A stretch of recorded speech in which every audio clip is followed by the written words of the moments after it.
प्रस्तुत सेवेला प्रारंभ करण्यापूर्वी अल्पसा परिहार देतो की आज या ठिकाणी प्रथम पुण्यस्मरण कैलासवासी ठकूबाई नागू थोरात या आईंचं जाणं झालं, 1 वर्ष झालं त्यांना जाऊन, आणि जाऊन सुद्धा हे थोरात परिवार असेल, आप्तेष्ट असतील, पाहुणे मंडळी असतील, त्यांना ते विसरू शकले नाहीत.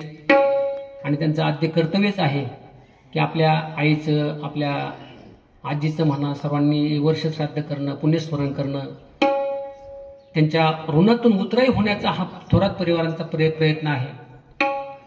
दसक्रियाला माझंच प्रवचन झालं होतं आणि साहेबांचे ना आमचे बरेच जुने संबंध आहे. जवळजवळ 30-35 वर्षाचे साहेबांचे आमचे संबंध. अन्नापूरला इरिगेशन डिपार्टमेंटमध्ये असताना तेव्हापासूनचे त्यांची मुलं रेखा असतील, पूनम असेल, बाळा असेल, खूप लहान लहान असायचे, अन्नापूरच्या शाळेमध्ये असायचे. त्या ठिकाणी त्यांचा आमचा संबंध जास्त आला. डिंब्यामध्ये त्यांची बदली झाली. मला भीमाशंकरला जायचं जास्त आवड असायची. मग भीमाशंकरला जाता जाता त्यांच्या घरी डिंब्याला त्या ठिकाणी थांबायचं. त्या ठिकाणी चहापान करायचा. कधी कधी मुक्कामाला सुद्धा थांबायचो. एकदा तर पावसाने इथं गाठवला आम्हाला, पावसामध्ये अडकलो, मग तिथं थांबलो. नाहीतर आम्हाला काही 100 किलोमीटर आमचं गाव, 100-125 किलोमीटर. म्हणजे एक अशा प्रकारे त्यांनी खूप अशा प्रकारे रात्रीचं जाऊन जेवण वगैरे आमचे थांबवणं, असे जुनं संबंध असल्यामुळं साहेब म्हणले आईंचं आणि आमच्या आई, आणि मला सारखं विचारायच्या तुमच्या आईंचं कसं काय, बरं आहे का, असं तसं. खूप आईंचा स्वभाव चांगला होता आणि त्यांचं आपल्यातून जाणं झालं. त्यांच्या पाठीमागं त्यांचा हा परिवार, मुलगा श्री बबन नागू थोरात, मुलगी सौभाग्यवती झुमराबाई पोपट पावडे, त्याचप्रमाणे सौभाग्यवती सुनीता अशोक बोराडे, श्रीमती संगीता दशरथ खडके, पुतणी आई सौभाग्यवती सुंदरबाई बबन गाडगे, सुनबाई सौभाग्यवती पुष्पाबाई बबन थोरात, त्याचप्रमाणे नातू आई श्री प्रदीप बबनराव थोरात, त्याचप्रमाणे श्री बाबाजी दोंडीभाऊ थोरात, रामदास पोपट पावडे, सागर अशोक बोराडे, श्री गोरख दोंडीभाऊ थोरात, श्री सुभाष कोंडीभाऊ थोरात, श्री संतोष दशरथ खडके, जावई आहे श्री पोपट साधू पावडे, श्री अशोक भिकाजी बोराडे, श्री बबन खंडू गाडगे, पुतण्या आहे श्री कोंडीभाऊ भागा थोरात, त्याचप्रमाणे पुतण्या श्री दोंडीभाऊ भागा थोरात, नाथसून सौभाग्यवती सायली प्रदीप थोरात, त्याचप्रमाणे त्यांच्या नाती आहेत सौभाग्यवती पूनम विशाल आवटी, सौभाग्यवती रेखा विलास मुसळे, सौभाग्यवती सुरेखा संदीप सरडे. अशा प्रकारे हा समस्त थोरात परिवार, आप्तेष्ट, पाहुणे मंडळी, कोणाचं नाव चुकून राहिलं असेल तर क्षमा करा. अशा प्रकारे या मातीच्या जाण्यामुळं हा जो परिवार आहे हा वर्ष झालं परंतु आईला विसरले नाहीत. आणि खऱ्या अर्थानं त्यांनी असा चांगला सुंदर अशा प्रकारे मंडप, सिस्टीमची सोय, लाईट गेली तर म्हणजे जनरेटर जरी बोलवा, अशा प्रकारे त्यांनी खूप अशा प्रकारे या ठिकाणी व्यवस्था करण्याचा त्यांनी प्रयत्न केलेला आहे. तर एक माझ्याकडे थोडाच वेळ तुमच्याकडे प्रवचनासाठी आहे, कारण वेळ झाला. खरं पाहिलं तर लवकर प्रवचन सुरू व्हायला पाहिजे होतं, पण लाईटचा याच्यामुळे थोडासा उशीर झाला आपल्याला सुरू करायला. तुमचा जास्त वेळ नाही घेणार, परंतु जे सांगणार ना ते जीवाचं कान करून अंगाचं कान करूया आहे. विश्ववंद्य महाराष्ट्र भूषण, त्याचप्रमाणे ज्ञानांचे राजे असणारे ज्ञानेश्वर माऊली या ओवीमध्ये आईवडिलांची महानता स्पष्ट करतात.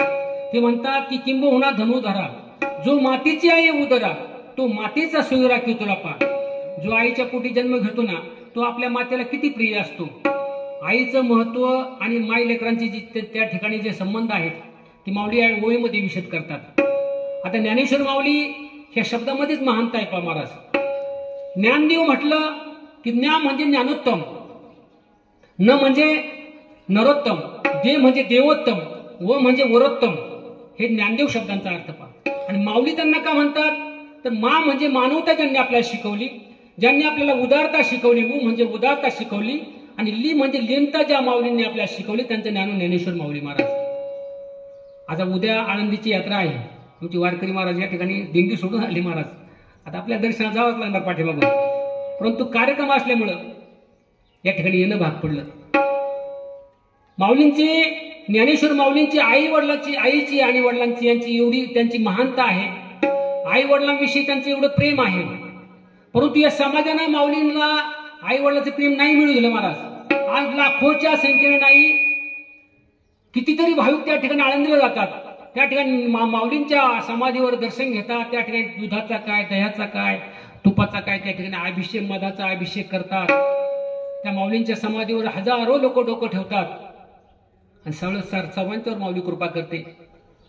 परंतु पहिलं 750 वर्षापूर्वी जर पाहिलं तर ज्ञानेश्वर माऊलींना आई वडिलांचं प्रेम या समाजाने नाही मिळू दिलं. महाराज समाजाने खऱ्या अर्थाने माऊलींना आई वडिलांचं प्रेम नाही भेटलं. साहेब तुम्हाला आईंचं प्रेम भरपूर वर्ष भेटलं, पण ज्ञानेश्वर माऊली किती लहान लहान, निवृत्ती, ज्ञानदेव, सोपान, मुक्ताबाई, चिमुकली लेकरं, पण समाजाने सांगितलं, बहिष्कृत केलं. संन्यासाची कार्टी म्हणून त्यांना बहिष्कृत केलं. आणि त्या ठिकाणी त्यांना वाटायचं की आपल्या मुलांना समाजात घ्यावं, समाजात त्यांच्या मुंजी व्हाव्यात. आईवडिलांचं अंतकरण असं असतं ना. मग त्यांना सांगितलं की देहांत प्रायचित्त घ्या, पुढचं काय करायचं त्या मुलांचं आम्ही पाहू. ज्ञानेश्वर माऊलींच्या आईवडिलांना देहांत प्रायचित्त स्वीकारायला लावलं महाराज. आईवडिलांचं प्रेम त्यांना नाही भेटलं, परंतु आईवडिलांची महानता किती असते ज्ञानेश्वर माऊलींनी सांगावं. आज त्या आळंदीमध्ये मधुकरी मागायला गेलं तर कोणी पीठ मागितलं, तर झोळीमध्ये पीठ घेतलं, त्यांना पीठ सुद्धा नीट मिळू दिलं नाही महाराज. विसोबाने बरोबर काट्या का आणलं झोळीमध्ये, आणि इकडं ज्ञानेश्वर महाराजांना बोलावं, त्यांची झोळी पाहावी आणि विसोबानं ते पीठ घ्यावं आणि जमिनीवर ओतून द्यावं. त्या आळंदीच्या आपण रस्त्यावर त्या मातीमध्ये खेटराने मिक्स करून टाकावं. माऊली म्हणतात नका हो असं करू, नका पीठ मातीमध्ये मिक्स. माझ्या निवृत्ती दादाला भूक लागली, माझी मुक्ताई उपवासी आहे, सोपनाला भूक लागली, नका असं करू. का त्या निवृत्ती दादाला त्या ठिकाणी मांडे खाऊ वाटलं तर मांडे सुद्धा त्या फुटकं मडकं मिळू दिलं नाही महाराज त्या ठिकाणी आळंदीमध्ये. आज माऊलींच्या चांदीचा रथ, चांदीची पालखी, त्याच्यामध्ये चांदीच्या पादुका, त्यांना पाणी आंघोळ करण्याचा, माऊलींना त्या ठिकाणी चांदीची घागरी, सुवर्ण जडीत त्या ठिकाणी. परंतु माऊलींची अवस्था त्यावेळेची, समाजाने त्यांना नाही सुख मिळू दिलं महाराज. परंतु त्यांना आई वडिलांचं किती प्रेम असतं, आई वडिलांविषयी आपण किती कणवळ असलं पाहिजे, आई वडिलांचे किती उपकार आहेत. ते ज्ञानेश्वर माऊलीने सांगावं की सकळ तीर्थाची धुरे जे का माता पितरे त्या सेवेशी किर शरीर लोन की जय. अहो आपलं शरीर जरी त्यांच्यावर ओळून टाकलं, नवे नवे आपल्या शरीराची कातडी काढली आणि त्यांच्या पायामध्ये जरी चपला घातल्या ना, तरी परंतु आई वडिलांचे उपकार आपल्याच्याने फिटू शकत नाही. वडिलांच्या एका घामाच्या थेंबाचा उपकार सुद्धा आपण त्या ठिकाणी फेडू शकत नाही महाराज. त्यांनी आपल्याकरता आयुष्यभर कष्ट केलं, त्यांचे आईचे आणि बापाचे उपकार आपल्याच्याने फेडू शकत नाही. मग हा वर्ष श्राद्धाचा पुण्यस्मरणाचा आपण कार्यक्रम का करायचा? त्यांच्या ऋणातून मुक्त होण्याकरता. आयुष्यभर साहेब आपण मुक्त होऊ शकत नाही त्यांच्या ऋणातून. आपण गेलो तर त्यांच्या ऋणातून मुक्त होऊ शकत नाही. फक्त आपण हा छोटासा प्रयत्न आहे की आपण त्यांचं ऋण मानायचे, की आई वडिलांनी आपल्या एवढं उपकार केले ना, आपलं सुद्धा काहीतरी कर्तव्य आहे.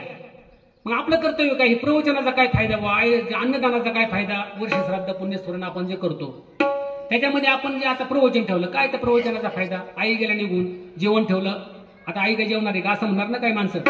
परंतु तसं नाही महाराज.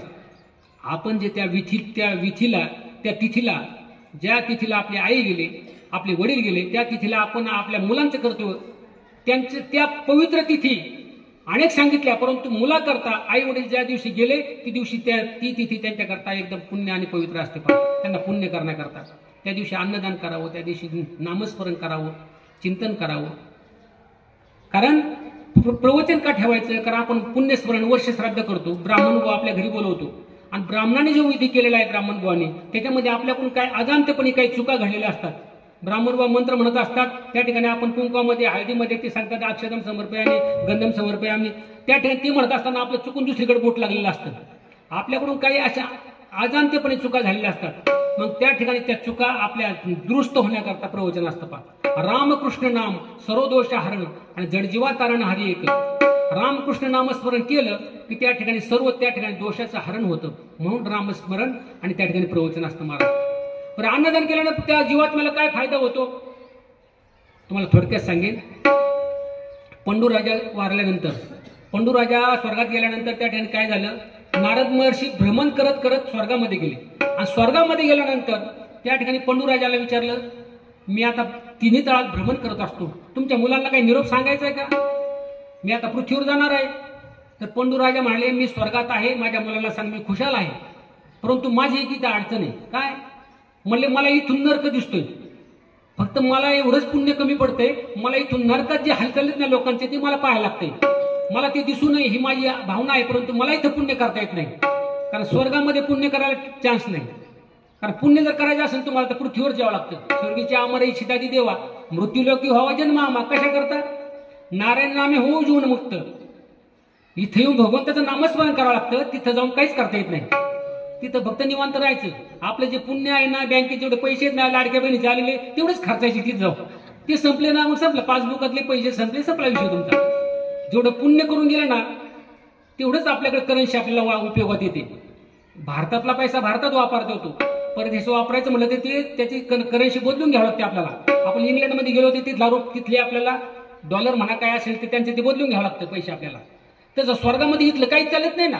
इथला पैसा चालत नाही, इथला रुपये चालत नाही, इथला डॉलरच चालत नाही. तिथं काय चालतंय मग?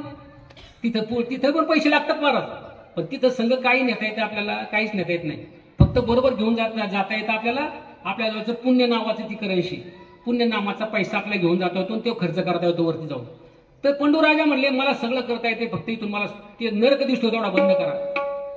तर ते म्हणले नरक बंद करता करता काय करावं लागेल? म्हणले माझ्या मुलाला जाऊन सांगा, धर्मराजाला जाऊन सांगा, भीमाला सांगा, अर्जुनाला सांगा की तुम्ही काहीतरी पुण्यकर्म करा पृथ्वीवर, म्हणजे मला जेणेकरून त्या ठिकाणी नरकाचं दर्शन होणार नाही. नारद महर्षी खाली पृथ्वीवर आले. धर्मराजाला म्हणले तुमच्या वडिलांची भेट झाली स्वर्गामध्ये. त्यांनी निरोप सांगितला. म्हणजे काय निरोप सांगितला आम्हाला, काय आदेश आहे? म्हणजे काही नाही म्हणले, त्यांना फक्त नरक दिसतोय, तो बंद होण्याकरता तुम्हाला इथं पुण्यकर्म करावं लागेल. म्हणजे काय पुण्यकर्म करायचं? तर म्हणले तुम्ही फक्त तिथे जाऊन काय करा, राजस्व नावाचा यज्ञ करा, आणि त्या राजस्व यज्ञामध्ये जो मी ते अन्नदान करणार आहे ना, ते अन्नदानाचं पुण्य तुमच्या वडिलांना लागणार आहे. आपण जे या ठिकाणी अन्नदान करणार आहे ना, ती मातेला नक्कीच लागणार आहे त्या ठिकाणी पुण्य. कारण त्यांना जर त्या ठिकाणी काही थोड्याफार अडचणी त्यांच्या मार्गामध्ये येत असतील तर त्या दुरुस्त करण्याचं काम मुलांचं असतं बा महाराज. म्हणून आपण हा कार्यक्रम करतो. मग त्यांनी राजस्व यज्ञ केला पंडूराजाच्या मुलांना, आणि मग त्या ठिकाणी राजस्व यज्ञामध्ये भरपूर असं अन्नदान केलं पांडवांनी, आणि त्या ठिकाणी त्यांच्या वडिलांना तो नरक दिसायचा बंद झाला. याच्याकरता पुण्यस्मरण, याच्याकरता अन्नदान असतं. दरवर्षी आपण नाही करू शकत, दरवर्षी आपण पुण्यस्मरण एवढा मोठा मंडप, एवढा मोठा खर्च नाही, परंतु त्या तिथीला तुम्ही लक्षात ठेवा साहेब, ज्या दिवशी आपल्या मातेचं गमन झालं त्या तिथीला जरूर अन्नदान.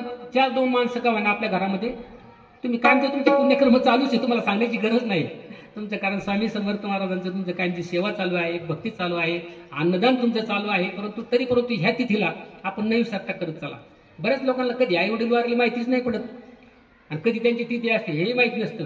तरी परंतु स्मरणात ठेवावं. अशा प्रकारे ज्ञानेश्वर माऊली सांगतात की या ठिकाणी किती महानता आहे आई वडिलांच्या पुण्यामध्ये केल्यानंतर. तर आई आपल्या बाळावर किती प्रेम करते, तर आई आपल्या बाळावर निरपेक्ष प्रेम करते. कसं प्रेम करते? त्या बाळाचा चेहरा पाहून तर कोणी प्रेम करेल? आपल्या मुलाच्या चेहरे पाहून प्रेम करणारे भरपूर आहेत. त्या ठिकाणी पैशावर प्रेम करणारी भरपूर भेटतील, तुमची इस्टेट पाहून प्रेम करणारे भरपूर भेटतील तुम्हाला, तुमच्या संपत्तीवर प्रेम करणारे भरपूर असतील. परंतु खऱ्या अर्थानं चेहरा न पाहता प्रेम करणारे एक दैवत आहे, ती म्हणजे आई. 9 महिने 9 दिवस पोटात असतं आपलं बाळ. त्या बाळाचा चेहराही आईने पाहिलेला नसतो. काळ आहे की गोर आहे की नक्त आहे की बुटक आहे की अपंग आहे, आईला काहीच माहित नसतं. तरी परंतु आई काय करते, पोटामध्ये असताना सुद्धा बाळावरती इतकं प्रेम करते, आणि झाल्यावरती ते बाळाचा चेहरा पाहिल्यावर प्रेम कोणी करेल मी सांगितलं तुम्हाला. तशी आई सारखी माया जगात कुठं नाही पहा. आई बिन माया विश्वात नाही, आई बिन माया विश्वात नाही. हातचा पाळणा केला नेत्राचा दिवा, हे तू सीताफळा दामल्या त्या जीवा. गोड गाऊनी अंगाई, गोड गाऊनी अंगाई बाळ झोपे देई. आई बिन माया विश्वात नाही, आई बिन माया विश्वात नाही, विश्वात नाही, विश्वात नाही. आईशिवाय माया तुम्हाला जगामध्ये कुठं पाहायला भेटणार नाही. आई असते ना, आई निरपेक्ष प्रेम करते. भारतातली आई असू द्या, परदेशातली आई असू द्या, दुसऱ्या भाषेत बोलणारी असू द्या, नुसत्या मराठी भाषेत नाही दुसऱ्या भाषेतली आई असू द्या, परदेशातली आई असू द्या, पण त्या आईचं प्रेम आहे ना इथून तिथून सारखं असतं महाराज. आपल्या भारतातली आई असू द्या, परदेशातली आई असू द्या, त्या आईचं प्रेम आपल्या मुलावर सारखंच असतं, त्याच्यामध्ये बदल नसतो. भाषा वेगळी असेल आईला मुलाला सांगण्याची, परंतु आईचं प्रेम जिथून तिथून सारखं असतं महाराज. नुसत्या माणसामध्येच आई दडली का महाराज? माणसामध्येच ओंकार महाराज आई दडले का? तर प्राण्यामध्ये सुद्धा आई आहे महाराज. आणि आपल्या आईपेक्षाही प्राण्यातली आई जास्त प्रेम करते आपल्या बाळावर. गायीचं उदाहरण घ्या. गायी आहे ना, गायी, तर गायीचं वासरावर आई किती प्रेम करते हो. वासरू झाल्याबरोबर ती गाय काय करते, त्याला चाटून स्वच्छ करते. त्याला कोण आंघोळ घालते? आपल्या बाळाला आंघोळ घालायला गाय असतात, आपल्या बाळाला सगळं करायला, तेल लावायला वगैरे, मालिश करायला. पण त्या वासराला कोण आंघोळ घालणार? ती गाय काय करते, झाल्या झाल्या त्याला चाटून घेते जिभेने. अशी किती आई प्रेम आहे त्या आईचं, पहा ना.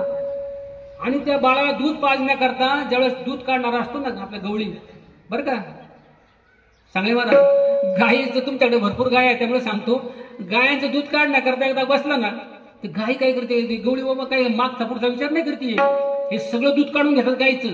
बरं, काढल्यानंतर त्या वासराने काय प्यायचं बा? पण गायीच्या त्या काशीमध्ये वेगळा कप्पा आहे महाराज. काय कप्पा असेल तर असो, ते वासरू आपण दूध काढून झालं आणि वासरू सोडलं की गाय परत पाना सोडते. त्या गायी त्या लपून ठेवते दूध, त्या कप्प्यामध्ये चोरून ठेवते आपल्या वासरा करता, आपल्या बाळा करता.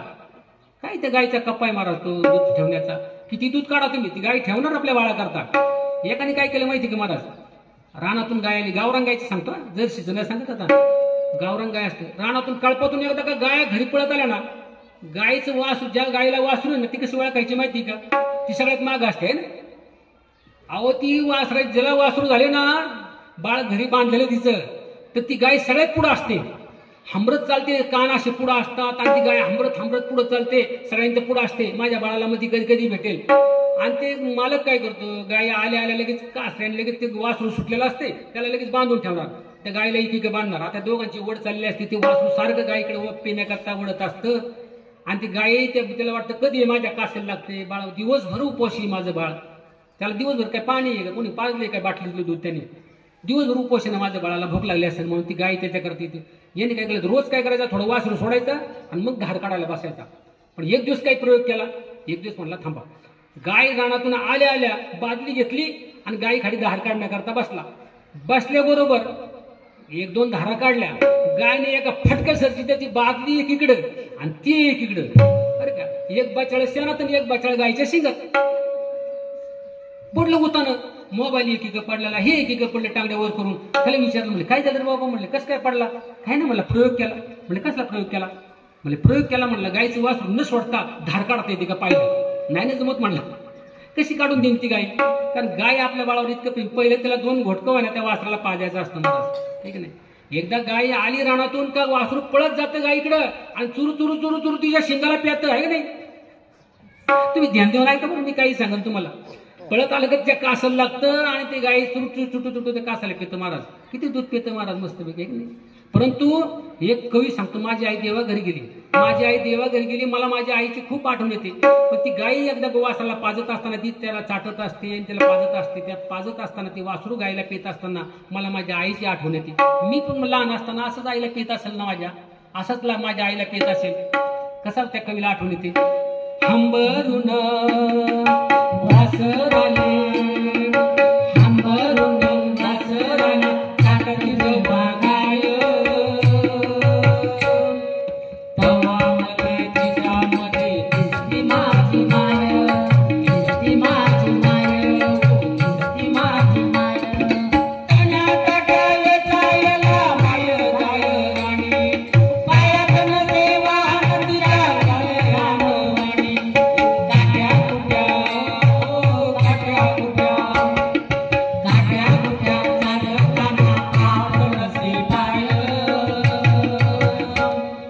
चव्हाणला तिच्यामध्ये दिसती माझी माय, दिसती माझी माय, हो दिसती माझी माय. त्या गायीला पाहून माझी आईची आठवण येते. आता गायीमध्येच नुसती आई असते का?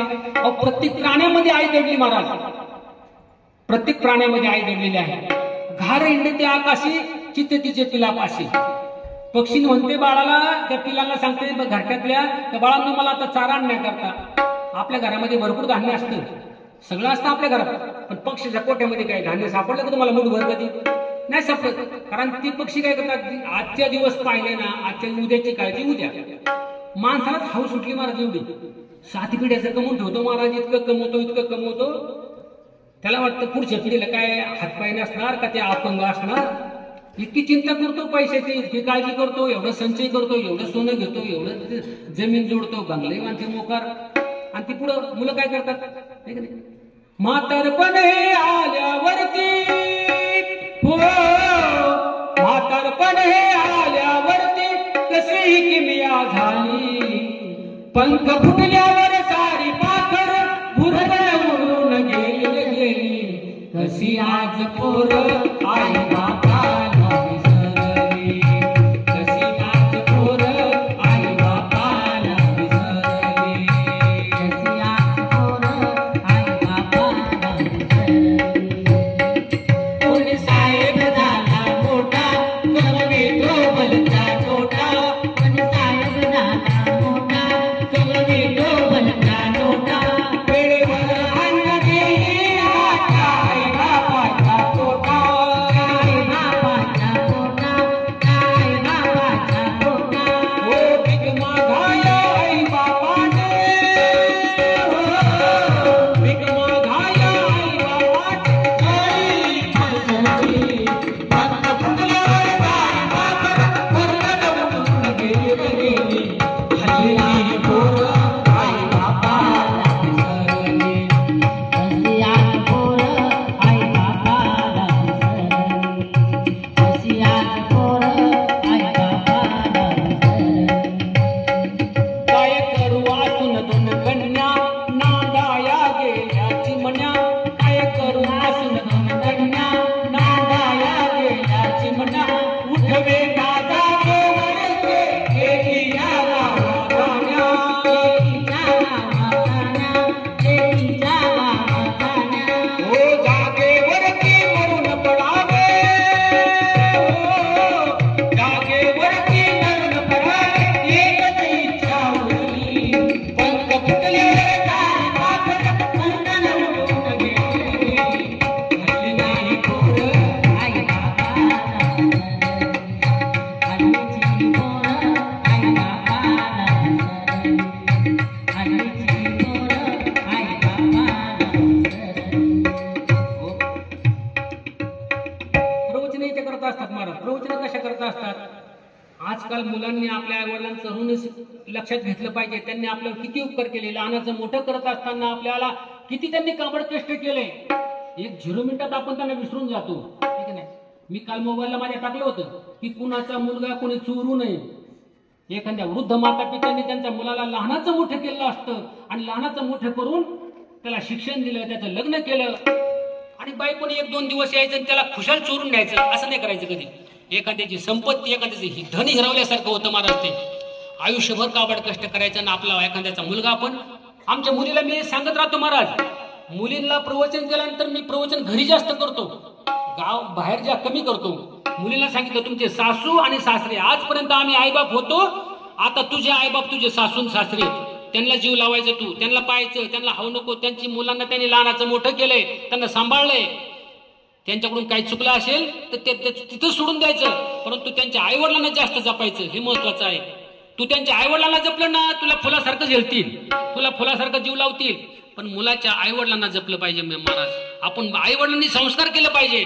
चांगलं करतो, थोडा दमबडी चीज आहे का नाही, ते थोडं थांबलं पाहिजे माणसाच्या जीवनामध्ये. तर आई आपल्यावर किती प्रेम, पुढे सांगत होतो, आई आपल्यावर किती प्रेम करते, एवढं प्रेम करते, आपल्या मुलाला लहानाचं मोठं करते.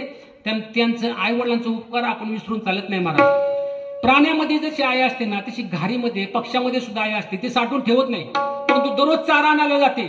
नामदेव महाराज सांगतात, पक्षीने एकदा चारा आणायला निघाली ना का ती काय म्हणते, प्रभाते चारी यासी जाये पक्षी, प्रभाते चारी यासी जाये, पिलू वाट पाहे, पिलू वाट पाहे प्रवासी पक्षी, प्रभाते चारी यासी जाये पक्षी, प्रभाते चारी यासी जाये, कानवस घरी बांधले से देवा,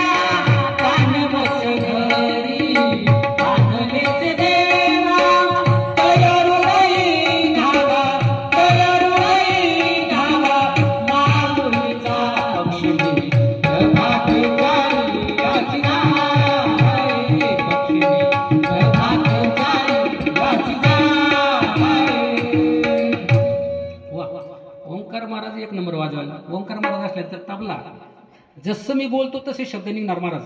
इंदुरीकर महाराज असो, ढोक महाराज असो, कोणतेही महाराज असो, त्यांच्या कार्यक्रमालाही वाजवायला असतात. झिजवाकीला तुम्ही कायमचे बघितले असतील त्यांना.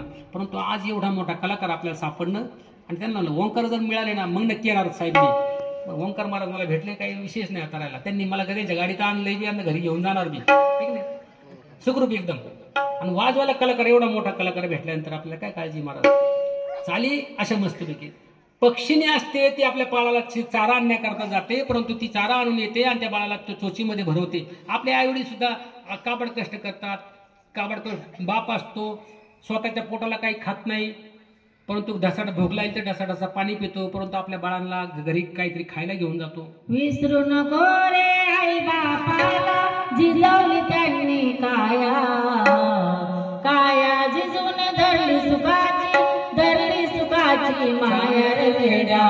विसरू नको तू तुझ्या आई बापाला, विसरू नको रे तुझ्या आई बापाला, आई बापाला, आई बापाला, आई बापाला, आई बापाला. आता हे प्रत्येक महाराज म्हणतात, तुम्ही प्रत्येक महाराज आम्हाला सांगतात आई वडिलांना विसरू नका, आई वडिलांना विसरू नका. महाराज तुम्ही करता का व्हायचं तुमच्या एखाद्या प्रश्न विचारला तर तुम्ही विचारायला पाहिजे. महाराज महाराज ओंकार महाराज आम्ही गाडीत येता येता आमचा विषय झाला की महाराज 2 तास काय करतो हे पाहण्यापेक्षा महाराज 22 तास काय करतो हे तुम्ही पहा पहिलं, आणि मग त्याला प्रवचन कार्यक्रम देत चला. 22 तास तिकडे काय काय करतो ना हे पहिलं पहा, हे का नाही ओंकार.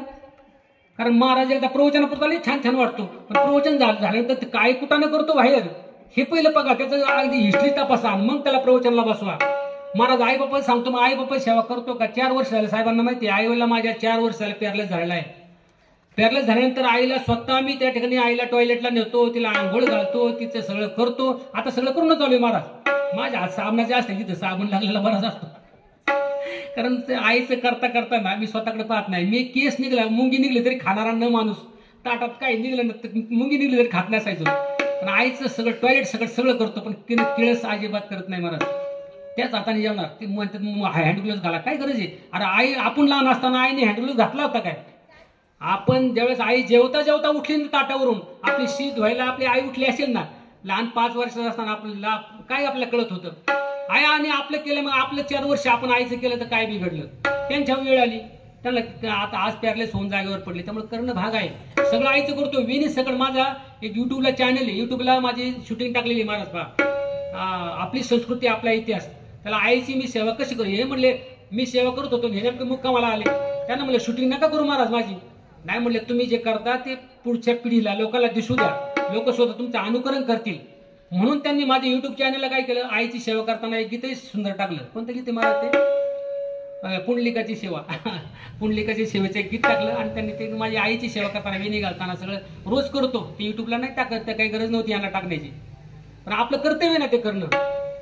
आईची सेवा करतो. काही माणसं महाराज लोक आईशी बोलत सुद्धा नाही महाराज, सेवा करायचं लांब सोडून द्या. काही महाराज लोक मी ह्या व्यासपीठावर बोलून सांगतो तुम्हाला, महाराज सुद्धा सांगेल, आईची सेवा नाही, आई संघ बोलत देखील नाही. दिंडीत आई असते, अरे बाळा कपडे ते काढून मी धुते तुझी. आई संघ एक शब्द दिंडी सुद्धा बोलत नाही, आणि काय त्या आईंची प्रवचन रडू सांगतात महाराज, आईची सेवा करा, आईची सेवा करा. अरे पण तुम्ही बोलता काय संघ? गचडून आई बापाला घराच्या बाहेर हाकलतात, काय सांगता आई बापाची सेवा करा? महाराज खूप अवघड गोष्ट आहे. माऊली साहेब नामदेव महाराज सांगतात की पक्षीने एकदा का उडाली उडाली उडाली पक्षीने गेली अंतराळी, उडाली उडाली पक्षीने गेली अंतराळी, चित्त ठेवून या बाळाजवळी, उडाली उडाली पक्षीने गेली अंतराळी. अशा प्रकारे पक्षी असते ना, त्याच्यामध्ये सुद्धा आई दडली महाराज. पाखरामध्ये एखाद्या विहिरीजवळ तुम्ही गेला ना, ते विहिरीत बघा एखादा कोठा असं लोंबकळत असतो, या ठिकाणी ते गवळ शुगरणीचं कोठा असतं, त्याच्यामध्ये असा कप्पा बनवलेला असतो बाळाला राहण्याकरता. ती विहिरीत असतं, पण त्याची पिलं त्या विहिरीमध्ये पडत नाहीत. काय सुंदर कप्पा असतो. एखाद्या सापाने जर प्रवेश करायचा ठरवलं ना, सापाला नाहीच पिलं सापडत महाराज, इतकं भारी बनवलेलं असतं ते. त्याच्यामध्ये एक ते खोपा, ते आम्हाला कविता होती बा, अरे खोप्यामध्ये खोपा सुगरणीचा चांगला, देखा पिलासाठी तिने जीव झाडाले टांगला, पिल निजली खोप्यात जसा झुलता बंगला. देखा पिलासाठी तिने जीव झाडाले टांगला. किती सुंदर गीत होती महाराज तुम्ही. आई अशी असते महाराज. विंचवामध्ये सुद्धा आई दडली महाराज. विंचवी असते ना, विंचवी. विंचवीला एकदा का पिलं झाली ना, आपल्या तरी एखादा मुलगा होईल, 2 होतील, एखाद्याला तिळ होईल बुवा, आहे का नाही, तिळ होईल बुवा एखाद्याला, एखाद्या बाईला. परंतु विंचवीला एकदा का मुलं झाली ना, किती होतात माहिती का, 20 ते 25 पिल्लं होतात विंचवीला. आणि ती पिल्लं झाल्यानंतर विंचवीकडे पाहतात. विंचवीला म्हणतात, त्या आईला म्हणतात, आई आम्हाला काहीतरी खायला दे ना ग. ती विंचवीला म्हणतात, आम्हाला काहीतरी खायला दे. त्यावेळेस ती आई म्हणते, बाळांनो तुम्हाला खायला देण्याकरता मला काही नाही रे बाळांनो, माझ्याकडं मला स्तन नाही. तुम्हाला पाजलं असतं, मला स्तन नाही देवाने दिलं नाही. 20-25 मुलं आशेने पाहतात ती पिलं आपल्या विंचूने आईकडं. काय बाळांना खायला द्यावं, काय बाळांना खायला द्यावं. ती पिलं म्हणतात, आई तुला वाटत नाही की आम्ही जगावं, आम्ही जगलो पाहिजे ना आई, मग दे ना आम्हाला काहीतरी खायला, भूक लागली ना आम्हाला. काश्मीर त्या विंचवीला कळत नाही काय द्यावं मुलांना खायला. काश्मीरची सुद्धा तशीच गत आहे महाराज. काश्मीरला सुद्धा स्तन नाही. त्या कासवाची पिल्लं असतात ना, ती काश्मीर असते पाण्यामध्ये, पिल्लं असतात त्या वाळूमध्ये, आणि ती काश्मीर नुसती त्यांच्यावर एकटक पाहते. आणि एकटक पाहिल्यानंतर त्यांचे पिलांचं पोट भरतं म्हणतात. आईने आपल्या बाळांकडे पाहिलं की पोट भरतं. हे उदाहरण काश्मीरचं आहे महाराज. काश्मीर आपल्या पिलांकडे एकटक पाहते आणि ती पिलं आपल्या आईकडे पाहतात, त्यांचं पोट भरतं. काय निसर्गाची किमया आहे महाराज. तसं त्या विंचुनीला असतं ना महाराज, विंचुनीला स्तन नाही महाराज. तर ती पिलांना म्हणते, बाळांना तुम्हाला काय खायला द्यावं. आई दे ना ग काय खायला, आम्हाला भूक लागली. ती आई म्हणते, बाळांनो तुम्ही असं करा, माझ्या शरीराचं थोडं थोडं कण तुम्ही मांस खा, आणि मांस जर तुम्ही माझ्या शरीराचं खाल्लं ना, तुमचं पोट भरेल. मग ती पिलांना काय कळतं, आपल्या आई वडिलांचं काय होतं पिलांना काय माहिती. आई वडील काय कष्ट करतात ते आपल्या लेकरांना काय माहिती, काय कष्ट केले त्यांनी. ती पिलं येतात, आईच्या अंगातलं कण मांस खायला सुरुवात करतात. 20-25 पिलं. किती वेदना होत असतील, लचके तोडतात ते आपल्या मांसाचे. आणि त्यावेळेस ती इतके कष्ट होतात तिला, पण ती थोडी सुद्धा हुकीच नाही, हालचाल सुद्धा करत नाही. सगळं मांस ती कण मांस ती पिलं खाऊन टाकतात. एक वेळ अशी येते, त्या पिलांचं पोट भरलेलं असतं. त्या पिलांचं पोट भरलेलं असतं, परंतु ती माता जेव्हा घरी गेलेली असते, मेलेली असते महाराज ती विंचवीन. मी स्वतः पाहिलं. मी लहान असताना आमचं घर भेंड्याचं घर होतं असं. मी तो भेंडा उचकला, भेंड्याच्या घराचा भेंडा उचकला मातीचा, त्याच्या खाली पाहिलं, म्हणलं खूप मोठा विंचू आहे. त्याची मला आता त्याचा अर्थ कळाला. ती विंचू होती, ते मेलं होतं, आणि त्याच्यामध्ये बारीक लहान पिल्लं होती, ती जिवंत होती. म्हणलं विंचू मेलाय मोठा आणि पिल्लं कशी काय जिवंत बुवा, काय भानगडे नेमकी काही कळा ना मला. पण त्याचा अर्थ मला आता समजला. त्या विंचवाच्या पिल्लांनी त्या आईला खाऊन टाकलं महाराज. त्या आईची एक भावना, मी मेले तरी चालेल, मी या जगात नसले तरी चालेल, परंतु माझी बाळं वाचली पाहिजे, माझी पिलं वाचली पाहिजे, हा त्याच्या मागचा भाव महाराज. आई वडिलांचं तेच असतं ना आपल्या मुलांबद्दल. आपल्या जीवाचं काही झालं तरी चालेल, पण माझी बाळं सुखाची राहोत.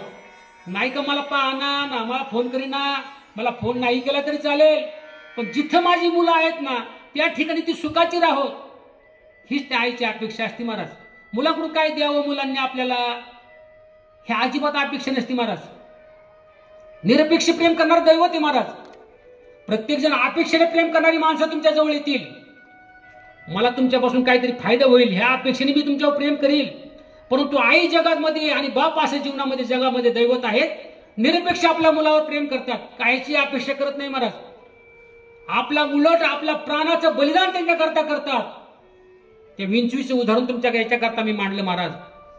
तुम्हाला अजून एक उदाहरण सांगेल. आई आपल्याकरता किती प्रेम करते, आपल्या बाळावर किती प्रेम करते. तर आई आपल्या बाळावर, तुम्हाला केस तालुक्यामध्ये तात्याराव लहाने, डॉक्टर तात्याराव लहाने यांचं तुम्हाला एक उदाहरण सांगेल.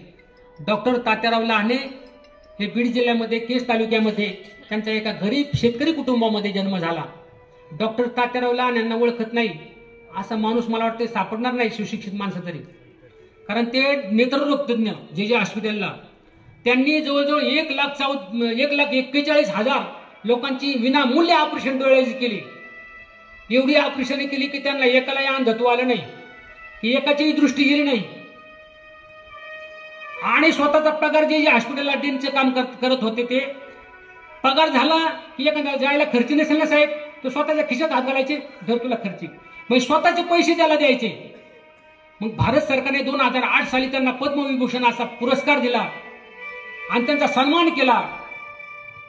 तात्याराव लहाने हे खूप अशा प्रकारे मोठं कार्य जे त्यांनी भारतामध्ये केलं, आपल्या देशामध्ये केलं. लोकांची विनामूल्य डोळ्याची ऑपरेशनं केली. मग तात्यारावांचं या ठिकाणी सन्मान करण्यात आला. त्यांना बोलण्यात आलं की तुम्ही काहीतरी 2 शब्द बोला, तुम्ही हे तुमचं श्रेय कोणाला द्याल? तात्याराव लहाने डॉक्टर, तुम्ही हे तुमचे श्रेय कोणाला द्याल? तर तात्याराव म्हणाले, मी लहानाचा मोठा होत असताना आई वडिलांनी खूप कष्ट केले. गरिबीचा प्रपंच होता, गरीब अवस्थेमध्ये आम्ही जगत होतो. खूप हालाकीच्या परिस्थितीमध्ये आई कष्ट करत होती, मी शाळेत जात होतो. ज्यावेळेस मी मराठी शाळेमध्ये होतो त्यावेळेस 6वीला असताना माझ्या 2ही किडन्या फेल झाल्या. बरोबर का? 2ही किडन्या डॉक्टरांच्या फेल झाल्या. डॉक्टरांकडे नेलं आईनी, डॉक्टर साहेब माझ्या मुलाला काय झालं पहा ना. डॉक्टरांनी चेक केलं, म्हटले तुमच्या मुलाच्या 2ही किडन्या फेल झाल्या, तुमचं मुलं आता वाचू शकत नाही. म्हणजे डॉक्टर साहेब काही करा, किती पैसे घ्या, माझं जमीन घ्या, माझं जवळ आता काय असायचे डॉक्टर साहेब मी माझा जीव द्यायला तयार आहे, पण माझा तात्या वाचवा, माझा तात्याला काही करा डॉक्टर साहेब, पण माझा तात्या वाचला पाहिजे. डॉक्टर म्हणले आई आता काय करावं, एक किडनी असली तर माणूस जगतोय, पण 2ही किडन्या बाळाच्या फेल झाल्या, काय करणार आता आपण? पण एक केलं तर आहे म्हटले, ह्या मुलाला जर एखादी किडनी जर कोणी दिली तर हे मूल तुमचं वाचू शकेल. आई म्हटली डॉक्टर साहेब असं करा ना, माझी किडनी घ्या, माझ्या बाळाला बसवा, माझ्या तात्याला बसवा, पण माझं बाळ वाचव. त्यावेळेस डॉक्टर साहेब म्हटले पाहू आपण.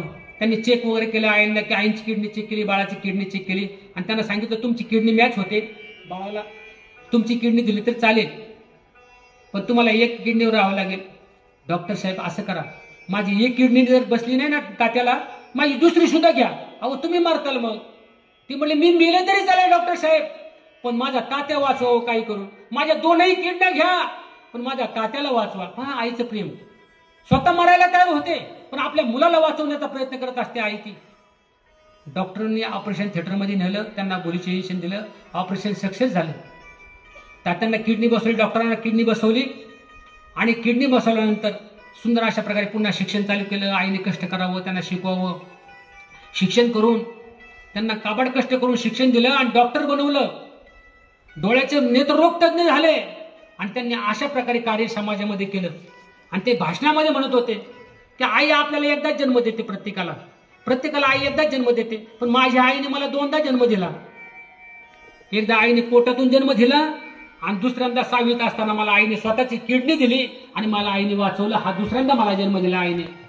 पण तुम्हाला अजून एक सांगेल, एक विशेष सांगेल, अजून एक विशेष सांगेल की किडनी रोपण केल्यानंतर मनुष्य किती वर्ष ती किडनी चालते? 20 वर्ष ती किडनी टिकते. 20 वर्षानंतर ती किडनी काम करायचं बंद करते. 20 वर्ष. पण मला आज 40 वर्ष झाले, आई जिवंत आहे, मी जिवंत आहे. म्हणजे ही निसर्गाची, हे आईचं प्रेम आहे. म्हटले आईने दिलेली किडनी आज 40 वर्ष झालं तरी परंतु मी आज जिवंत आहे. मला हा जो पुरस्कार पद्मविभूषण पुरस्कार मला भारत सरकारने दिला, खरं आईमुळे मिळाला. जर आईने किडनी दिली नसती तर मी ह्या जगातच नसतो. काय ऑपरेशन करणार तुमची, काय समाज कार्य करणार? म्हणून आई अशी असते महाराज. आईशिवाय आई आहे ना, आई आपल्या बाळावर इतकं प्रेम करते की आपल्या जीवाची पर्वा करत नाही महाराज. जन्म दिला ज्या माता पित्याने, नको देव त्यांना दुःख रे. मस्तक ठेवूया चरणावरती, इथे स्वर्ग सुख रे. माये पित्यांना विसरून जीवन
महाराज. आई आपल्या बाळावर 9 महिने 9 दिवस पोटात दगडासारखं ओझं वागवते आणि ओझं वागवत असताना ज्यावेळेस आई आपल्या बाळाला जन्म देते ना त्यावेळेस डॉक्टरकडे नेतात डिलिव्हरी करण्याकरता. आणि डॉक्टरकडे गेल्यानंतर डॉक्टर म्हणतात एकतर आम्ही या बाळाला वाचू शकतो नाहीतर आईला वाचू शकतो. पहा कोणाला वाचवायचं तर त्या ठिकाणी कोणाला वाचवायचं, बाळाला वाचवायचं का आईला वाचवायचं. तर सर्वजण सांगतात कोणाला वाचवायचं. कोण वाचलं पाहिजे? आई वाचली पाहिजे की नाही. आई वाचली पाहिजे. बाळाचं काही हो म्हटले बाळ नंतर होईल दुसरं, परंतु बाळाची आई वाचली पाहिजे. त्यावेळेस ती आई स्टेचरवर सगळं ऐकत असते. आई डॉक्टरला म्हणते डॉक्टर साहेब ज्यावेळेस आतमध्ये ऑपरेशन थिएटरमध्ये घेतात त्यावेळेस आई म्हणते डॉक्टर साहेब मी तुमचं बाहेर बोलणं सगळं जाण्याचं ऐकलं. सगळ्यांनी सांगितलं की आई वाचली पाहिजे बाळाचं काही हो. पण डॉक्टर साहेब तुम्हाला एक सांगते की मी हे 20, 22, 25 वर्ष हे जग सगळं पाहिलं पण माझं बाळ पोटामध्ये हो. माझ्या बाळाने अजून जग पाहिलं नाही की जगातला प्रकाश पाहिला नाही, निसर्ग पाहिला नाही. माझ्या बाळाला जन्माला येऊ द्या. माझ्या बाळाला जन्माला येऊ द्या. मी मेले तरी चालेल परंतु माझं बाळ जन्माला आलं पाहिजे ही माझी भावना आहे डॉक्टर साहेब. माझ्या बाळांना नका मारू, माझ्या बाळाला जन्म द्या ही आईची भावना असते. मला कुठली आई असू द्या पण ती आई आपल्या बाळाविषयी ना ऐसा मातेचाच भाव, ऐसा मातेचाच भाव.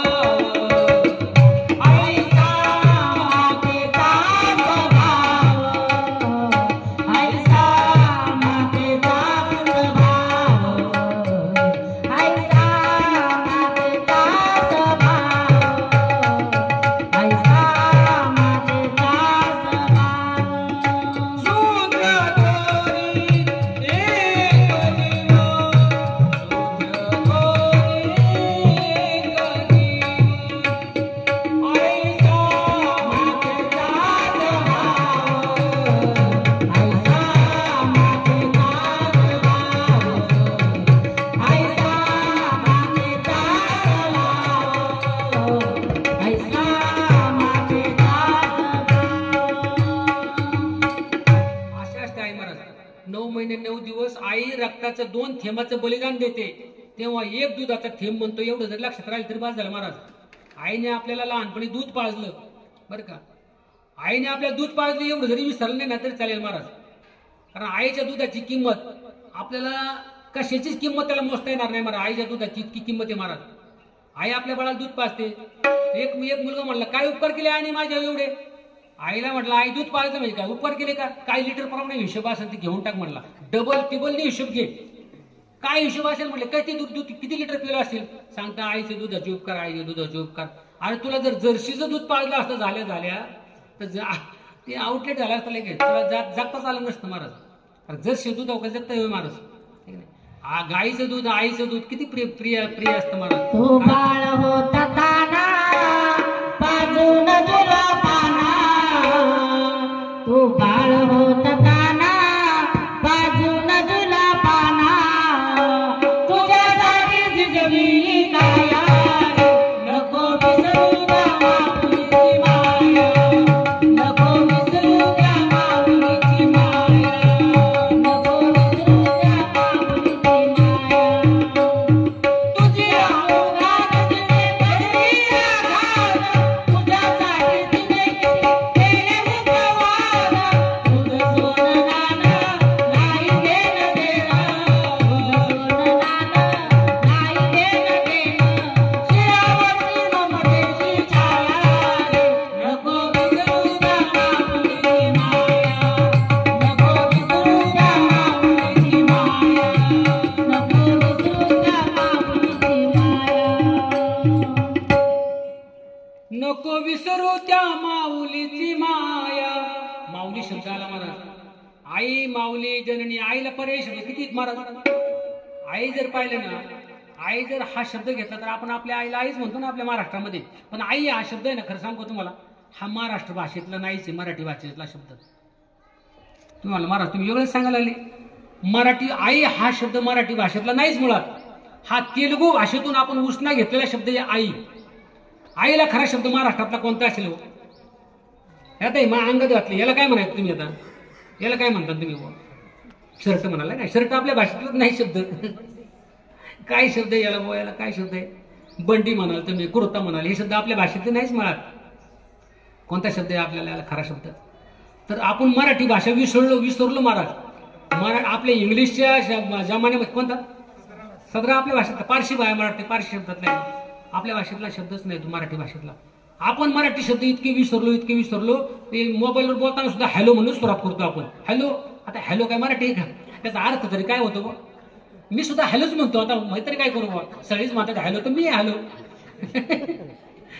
पण खरं शब्द मराठी भाषेतला आपण विसरत चाललो. माझ्या मराठाची बोल कौतुकी परी अमृता ते ही पैजा जिंके ऐशी अक्षर रसिके मिळविले. ज्ञानेश्वर माऊली 56 भाषेचा केलाशे गौरव भवर नवी नावं भरली. ज्ञानेश्वर माऊलींना काय त्यांना कळत नव्हतं का दुसऱ्या भाषेत लिहायला? पण मराठी भाषा का? कारण मराठी भाषा अमृतापेक्षाही श्रेष्ठ आहे, म्हणून माझी मराठी भाषा श्रेष्ठ आहे. आणि आपण नेमकं तीच विसरत चाललो. इंग्लिश बोलल्यानंतर माणसाला खूप असं भारी वाटतं नाही का, मोठं वाटतं, आपण खूप पुढे गेल्यासारखं वाटतं, ठीक आहे. परत अरे मराठी भाषा आहे ना ती आई आहे आपली. मराठी भाषेला याला सर काय म्हणतात सांगू तुम्हाला? येतात त्याला अंगरखा म्हणतात. अंगरखा आहे का नाही? अंगरखा शब्द मराठी भाषेतला आहे. तसं काय सांगत होतो, कशा करता शब्द वापरला आपण? आई. आई आई हा शब्दच नाही आपला. आईला पर्यायी शब्द कोणते सांगा तुम्ही. आता तुम्ही प्रवचन थोडं करा माझ्या बरोबर. मी एकटाच काय बोलू मी. आईला काय म्हणतात? जननी. बाबासाहेबांनी सांगितलं जननी, माता, अजून माऊली आणि माय. वा, हे 4 शब्द मराठी भाषेमध्ये आपल्या मायाच्या येतात पहा. पण याचे अर्थ आपण जर थोडे समजून घेतले ना तर या शब्दामध्ये फरक आहे. मला अर्थामध्ये सुद्धा फरक पडतो. जननी कोणाला म्हणायचं? ती फक्त बाळाला जन्म देते. ती बाकीचं काही कर्तव्य करत नाही, फक्त बाळाला जन्म देणे एवढंच कर्तव्य ती करते. ती म्हणलं मग तिची सेवा करायची का? सकळ तीर्थाचे धुरे जे का माता पित्रे त्या सेवेशी किरत शिरले लोन तिचे. अशा आईचं दर्शन घ्यावं का महाराज? गोरड महाराज जिने फक्त जन्म घेताना आपल्या कचरा कुंडीत टाकून दिलं. अशा माता नाही काय? नाही का? अशा माता नाही का? पेपरला आपण ऐकतो ना, कचरा कुंडीत बाळ सापडलं, कचऱ्याच्या ढिगाऱ्यात सापडलं, सार्वजनिक ठिकाणी कुठेतरी टाकून दिलेलं. सापडतात का नाही बाळ? अशा आया जननी आहेत का नाही? मग त्यांना त्यांची सेवा करायची का? आता ज्ञानेश्वर माऊलीने सांगितलं त्यांची सेवा करा, असं नाही महाराज. तिला फक्त जननी म्हणायचं. ती फक्त बाळाला जन्म देते. मुलगा अतिरेकी हो, चोर हो, डाकू हो, लुटेरा हो, काही हो, त्याची जबाबदारी ती काही घेत नाही, त्याला म्हणायचे जननी. आता दुसरा शब्द कोणता आला? माय. माय काय करते? नुसतं जे बाळाला जन्मच देत नाही तर त्याच्यावर अपार अशी माया करते, त्याला लहानाचं मोठं करते, त्याला शिक्षण देते, संसार कसा करायचा हे त्या मुलाला शिकवते, तिला म्हणायचं माय. ठीक नाही? अशी माया असते पहा. कारण आणि माता कोणाला म्हणायचं? ती आपल्या बाळाला नुसता जन्मच देत नाही, त्या बाळाला लहानाचं मोठं करत नाही, त्याच्यावर संस्कार करत नाही, त्याला लहानाचं मोठं करते, त्याच्यावर संस्कार करते. आणि संस्कार करत असताना तुझ्या जन्माचा उद्धार कसा होईल हे ते शिकवते, तिला म्हणायचं माता. विश्वाचा जनिता म्हणे स्वदेशी माता. विश्वाचा जनिता म्हणे स्वदेशी माता.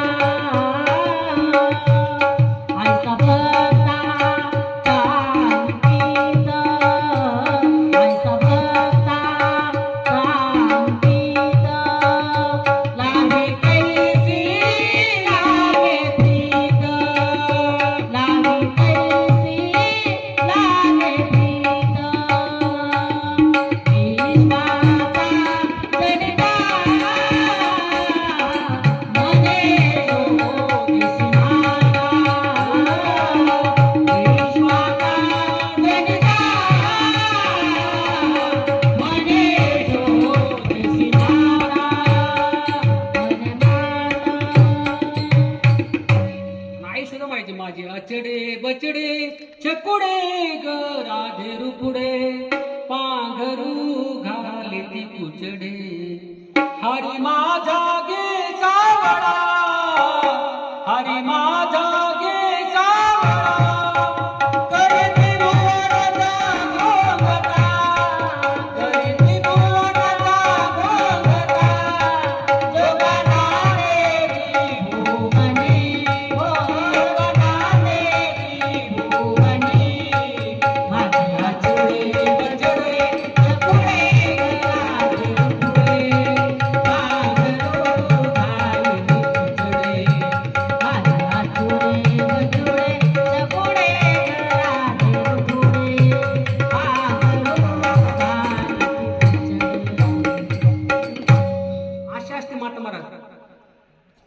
देवकी माताप्रमाणे त्या ठिकाणी यशोदा मैयाप्रमाणे ती माता आपल्या बाळावर प्रेम करते. त्याला म्हणायचं माता. माता आपल्या बाळावर अपार असं प्रेम करते आणि त्याला जीवनाचा उद्धाराचा मार्ग सांगते. श्रीमद भागवतामध्ये अशा मार्ग ऐकणारे या ठिकाणी दिंडीतले वारकरी, त्यामुळे त्यांना त्याच्या समोर जरा व्यवस्थित सांगितलं पाहिजे मला. कारण आज माता आहेत महाराज. माता कोणाला म्हणायचं? ते श्रीमद भागवतामध्ये अशा माता आलेल्या आहेत की त्या मातांनी आपल्या मुलाचा उद्धार कसा व्हावा हे सांगितले महाराज. सुनीती एक माता भागवतामध्ये सांगितली कथा आलेली सुनीतीची. तर ते आपलं बाळ असताना 5 वर्षाचा ध्रुव होता. तो आपल्या वडिलांच्या मांडीवर बसला आणि सावत्र आईने त्या मुलाला ढकलून दिलं. ती बाळ रडत रडत रडत आपल्या आईजवळ आला, सुनीतीजवळ आला, माता सुनीतीजवळ. आणि ध्रुव म्हणू लागला, माँ क्यों मुझे ढकेल दिया माँ ने? मैं बैठा था, क्या हुआ बेटा? मैं बैठा था पिताजी के गोद में, तो माता आ गई और मेरे को ढकेल दिया. जाओ तुम्हारे ये पिताजी नहीं है, जाओ तुम्हारे ये पिताजी नहीं है. बोलो माँ मेरा असली पिताजी कौन है? क्यों ढकेल दिया मैं मुझे सुरुचि माँ ने? सुरुचि माँ ने पिताजी से गोद से क्यों ढकेल दिया मुझे? मेरे पिताजी कौन है? ते वो बोलते मेरे पिताजी तुम्हारे नहीं है. कोण पिताजी आहे? तर सुनीती मातेच्या डोळ्यामध्ये पाणी आलं. बाळा ध्रुवाला म्हणते, बाळा काय करत होता तू? म्हणले मी पिताजीच्या मांडीवर बसलो होतो, वडिलांच्या मांडीवर बसलो होतो. मला ढकलून दिलं. तुझे बाप नाहीये, जा तू इथून. हाकलून दिलं मला. सांग माझे बाप कोण आहे? अरे बाळा तुला बसायचंच ना, तर बसायचंच अशा नाचक्या कुचक्या मांडीवर काय बसतोस? तुझे पिताजी एक दिवस जाणार आहेत लाकडामध्ये, 9 मन लाकडामध्ये त्यांना जाळणार आहेत. 3.5 किलो त्यांची राख होणार आहे. राख झाल्यानंतर त्या असल्या मांडीवर काय बसण्याची अपेक्षा करतोय? तुला जर बसायचंच ना, अविनाशी परमात्म्याच्या मांडीवर जाऊन बस, जिथून तुला कोणी उठवणार नाही. 5 वर्षाच्या ध्रुव बाळाला जंगलात पाठवलं आईने. कुठं जाऊ आई? ज्या जंगलामध्ये ते तपश्चर्या कर, तुला भगवंताची भेट होईल. भगवंताच्या भेटी करता 5 वर्षाच्या ध्रुवाला जंगलामध्ये पाठवून देणारी एक माता होती महाराज, सुनीती माता. आताची माता काय म्हणेल, नको जाऊ बाळा बाहेर, दरवाजा लावून घे, संध्याकाळ झाली, बिबटे येईल, उचलून नेईल. बिबटे येईल, बिबट्याची लई भीती महाराज. आता आमच्या भागात तर तिकडे लई भीती. पिंपरगड आमच्या शिरूर भागात ना बिबट्या इतकं, बिबट्या प्रवरण क्षेत्र आमचं बाबा सरकारने इकडले पकडले का जुन्नर मधून तिकडे सोडायचे आमच्याकडे आणून. इतके बिबटे झाले. आता आमच्याकडे बायांना काय करावं लागतं माहिती आहे? तुम्ही गळ्यात डाग घातले एवढे मोठे. आमच्याकडे बायांना काय करावं लागतं? रानात गेल्यानं काय करावं लागतं सांगा ना, जादू काय सांगा ना. आमच्या इकडे स्त्रियांना काय करावं लागतं माहिती का? आता कुत्र्याचं पट्ट. अहो देवाने असं देवासारखा चतुर तू शिरो म्हणे. देवासारखा चतुर कोण नाही. 2-3 वर्षापूर्वी आपल्याला काय करावं लावलं? बैलांना आपण एकदा मुश्किल लावायचो नाही का? बैलांना मुश्किल लावायचो. देव म्हणला थांबा तुम्हालाच मुश्किल लावतो. प्रत्येकाने तोंड आवडलेलं, कोणी ओळखू येत नसायचं, काय नसायचं, प्रत्येकाचं तोंड आवडलेलं मुश्किली. देव म्हणला थांबा आता तुम्हाला कुत्र्याचे पट्टी देतो. ले डाग घालता काय? ले गळ्यात डाग घालता काय? दिली ना ती खिळ्याची पट्टी बायांच्या गळ्यात. टीव्हीला पाहिजे काल बातमी, प्रत्येक बायांच्या गळ्यामध्ये कुत्र्याचे पट्टे अडकवलेले. का? कारण बिबटे येतो माणूस पकडतो ना, मान पकडून निदान जीव जाऊ नये, हातपाय नाही राहत, नेऊ द्या मरण द्या, हात तुटले तर चालेल, पण जीव तर वाचत. त्याच्याकरता कुत्र्याचा पट्टा गळ्यात. सांगत काय होतं? सुनीतीने आपल्या मातेने काय केलं? बाळाला जंगलात पाठवून दिलं, जा तपश्चर्या करायला. त्या ठिकाणी बाळ हिंडत बसलं, त्याला काय तपश्चर्या करावं कळायची. त्या ठिकाणी हिंडत बसलं, त्या ठिकाणी जंगलात बसलं, नारद महर्षींची गाठ पडली. परत पहा बरं, संतांचा सहवास एका क्षणाचा जरी सहवास झाला ना तरी आपल्या जीवनाचं कल्याण होतं महाराज. पण संत आपल्या जीवनामध्ये एक क्षण भरकावा नाही यायला पाहिजे महाराज. जसं साहेब माझ्या जीवनामध्ये आले ना, साहेबांच्या जीवनात खूप राजा माणूस, साहेबांच्या जीवनामध्ये पारमार्थ काय असेल ना त्यांच्याकडून शिकावं महाराज. मला खूप बुवा तुमच्या गैनाथांचा प्रसाद मला इथं होतो. गैनाथाचा अनुभूती या ठिकाणी मिळते डिंब्यामध्ये. तुमचे लोक का सेवा करत नाही? नाथांची अनुभूती मला या ठिकाणी येते. असा परमार्थ असावं, काहीतरी माणसाला अनुभूती यावी. अहो परमार्थ करून करून पोथ्या वाचून जीव गेला तरी देव स्वप्नात येईना. काही महाराज सांगतात ना, आयुष्य गेले कीर्तन करता करता पण देव स्वप्नात येईना. साहेबांना विचार ना मग, अनुभूती काय असते, प्रचिती काय असते, देवाची अनुभूती काय असते, ती माणसाला आली पाहिजे महाराज. प्रचिती आली पाहिजे. काय त्याशिवाय परमार्थ आपल्या चुकीच्या मार्गाने चाललाय. ज्या अर्थी आपला परमार्थ आपल्याला वाट सापडत नाही त्या अर्थी चुकीच्या मार्गाने आपण चाललोय. आपला मार्ग बदलला पाहिजे. आपलं काहीतरी चुकतं हे कळलं पाहिजे. बाळाला त्या ठिकाणी उपदेश झाला. नारद महर्षींनी ओम नमो भगवते वासुदेवाय मंत्र दिला आणि खऱ्या अर्थानं ध्रुव बाळाला त्या ठिकाणी आढळ पद. आजही आपण ध्रुव तारा पाहतो, तो ध्रुव बाळाची निशाणी. आपल्या आईने आपल्या बाळाला त्या ठिकाणी इतकी अनुभूती करून द्यावी. त्याला म्हणायचं कोण म्हणायचं? माता म्हणायचं. अशी माता जगामध्ये व्हायला पाहिजे. आपल्या बाळाला सुद्धा आपण काय शिकवावं? बाळा तुझा उद्धार कसा होईल, जीवनाचं तुला कल्याण कसं करून घेता येईल, असं कोण शिकवतं का हो? आपल्या मुलाला बाळाला शिकवतं का तू देवाच्या पाया पडत जा, ओ सकाळी उठल्यानंतर शुभम करोती म्हणत जा, नाही का? कोण म्हणते आपल्या मुलाला? कोण शिकवते? Johnny Johnny yes papa, eating sugar no पप्पा, एवढं सोडून काय माता शिकवत नाही. रडायला लागलं की दिला मोबाईल त्याच्या हातामध्ये, आहे की नाही? मोबाईल आमच्या घरातच म्हटले महाराज तुम्ही काहीतरी मोबाईल बद्दल बोला, प्रबोधन करा, लोक मोबाईल पार वेडी झाली, तुम्ही लहान लहान मुलं मोबाईल घेतात, तेवढं त्याच्यावर बोला काहीतरी. आणि म्हणलं मी काय बोलू, माझ्याच घरातली नातोंड माझं ऐका ना. आणि मी खरं सांगतो महाराज, आपण गुळ सोडला पाहिजे. मला गुळ आवडतो ना, हे गुळ तुम्हाला, हे गुळ खाऊच नका जाऊ, गुळ वाईट असतो. महाराज तुम्ही समोर घेतला आणि खाताय का ना, गुळ नका खात जाऊ.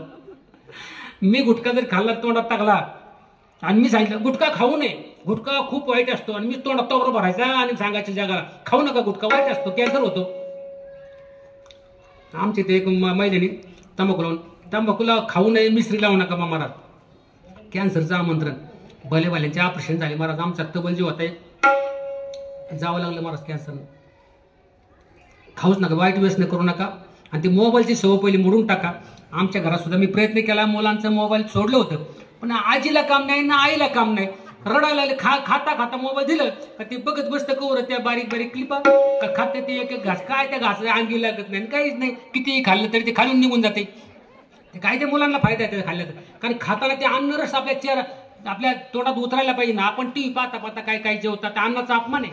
काही काही मोबाईल पाहता पाहता जेवतात, त्या अन्नाचा अपमान आहे महाराज. कारण लाल रस आपल्या तोंडामध्ये ते मिक्सच होत नाही, त्याच्यामुळे अन्न अंगी लागत नाही. बदाम खा, काजू खा, खजूर खा, किती काही खा, अंगीच लागत नाही. माणसाने जीवनामध्ये मोबाईलचा वापर कमी केला पाहिजे. त्याच्याकरता एक मदाला माता होऊन गेली महाराज. लहान मुलाला झोका देत असताना तिने काय केलं माहिती का? तिने अशी अंगाई गीत, आता अंगाई शब्द आहे आपल्या मराठीतून वजा झाला महाराज, इतिहास जमा झाला. अंगाई गीत, अंगाई गीत कशाला म्हणतात व अंगाई गीत? आता काय माहिती काय अंगाई गीत असायचं महाराज पूर्वीचं.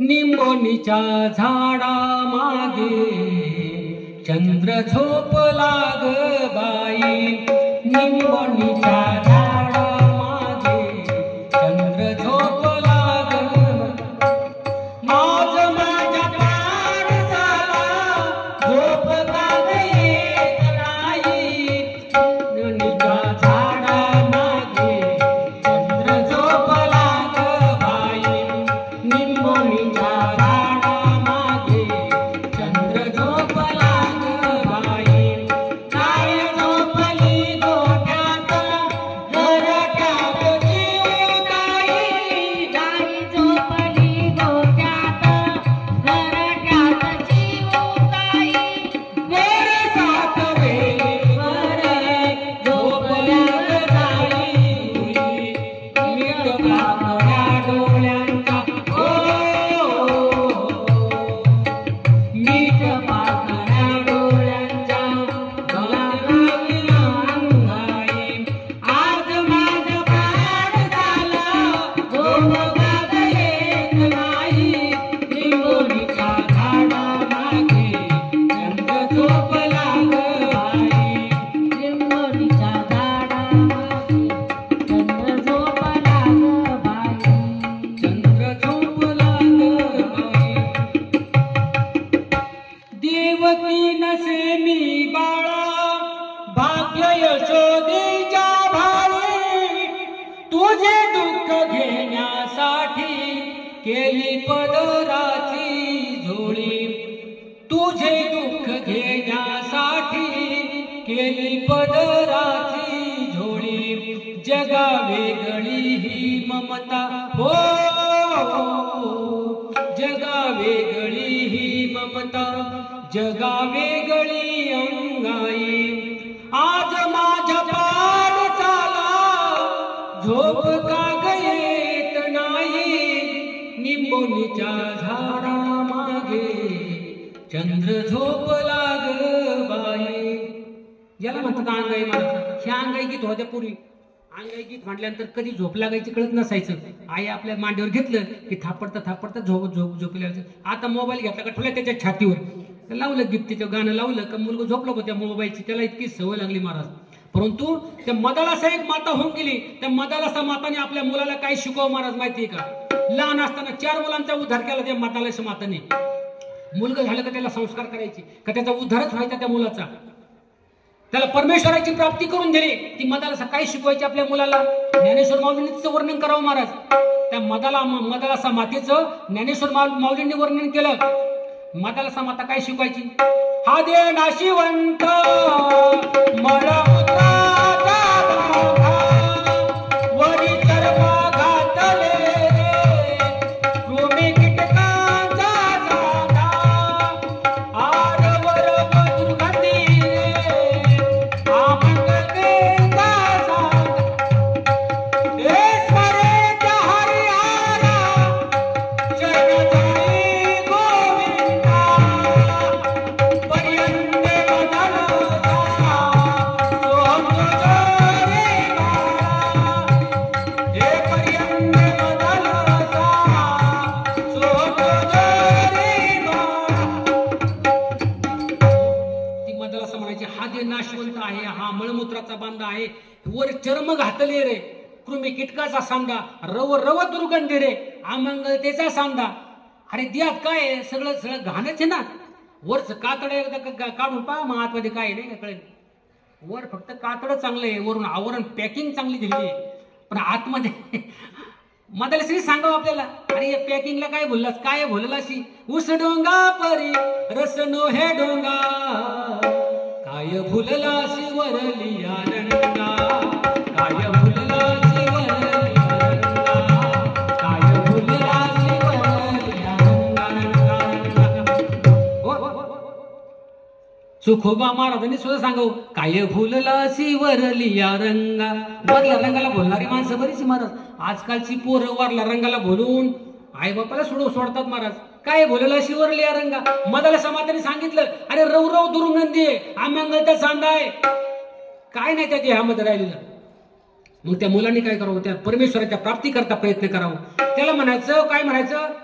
माता जननी तुम्हाला कळली, माय कळली, माता कळली, आता माऊली सांगतो तुम्हाला. माऊली माऊली कोणाला म्हणायचं? माऊली सांगतो प्रवचन आपलं आठवून घेतो. माऊली कोणाला म्हणायचं?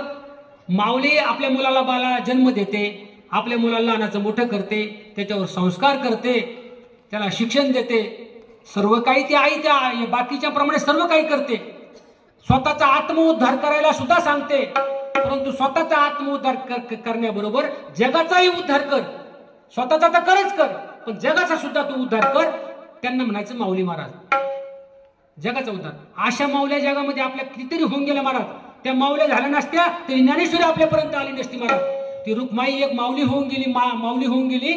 त्यांनी देहांत प्रायचित्त स्वीकारलं, परंतु ज्ञानेश्वर माऊलींना आपल्या सेवेकरता या ठिकाणी सोडलं. आणि ज्ञानेश्वर माऊलींनी ज्ञानेश्वरी असेल, चांगदेव 65 असेल, अमृत अनुभव असेल, त्या ठिकाणी असे ग्रंथ हरिपाठ असेल आपल्याकरता, योग्यांकरता चांगदेव 65 त्यांनी निर्माण केले, आपल्याकरता सर्वसामान्याकरता हरिपाठ तयार केला. अशा त्यांना माऊली नाही म्हणायचं तर काय म्हणायचं महाराज? विश्ववंद्य महाराष्ट्र भूषण देवगावचे सुप्रसिद्ध साधू, वैराग्याचे मूर्तिमंत पुतळे, करतुम अकर्तुम अन्यथा करतुम या शक्ती ज्यांच्याकडे होत्या. अहो त्यांना जगाने त्यांना त्या ठिकाणी काय म्हणावं? जगद्गुरु अशी पदवी दिली. जगद्गुरु, जगाचे गुरु तुकाराम महाराज. गुरु, सद्गुरु, श्रीगुरु आणि जगद्गुरु असे गुरुचे प्रकार पडतात महाराज. तुम्हाला पुढे जाऊन सांगेल असे गुरु असतात महाराज की त्या ठिकाणी जगद्गुरु तुकोबराय. कणकाई जर माऊली नसत्या तर आपल्या तुकोबराय आपल्याला भेटली नसते महाराज. त्या ठिकाणी गोनाई माता जर नसत्या तर आपल्या नामदेव महाराज सारखे नामाची भक्ती आपल्याला कळली नसती महाराज. स्वामी विवेकानंदाची आई नसते तर स्वामी विवेकानंद आपल्याला समजली नसते महाराज. जिजाऊ साहेब जर नसत्या तर आपल्या छत्रपती शिवाजी महाराज समजले नसते.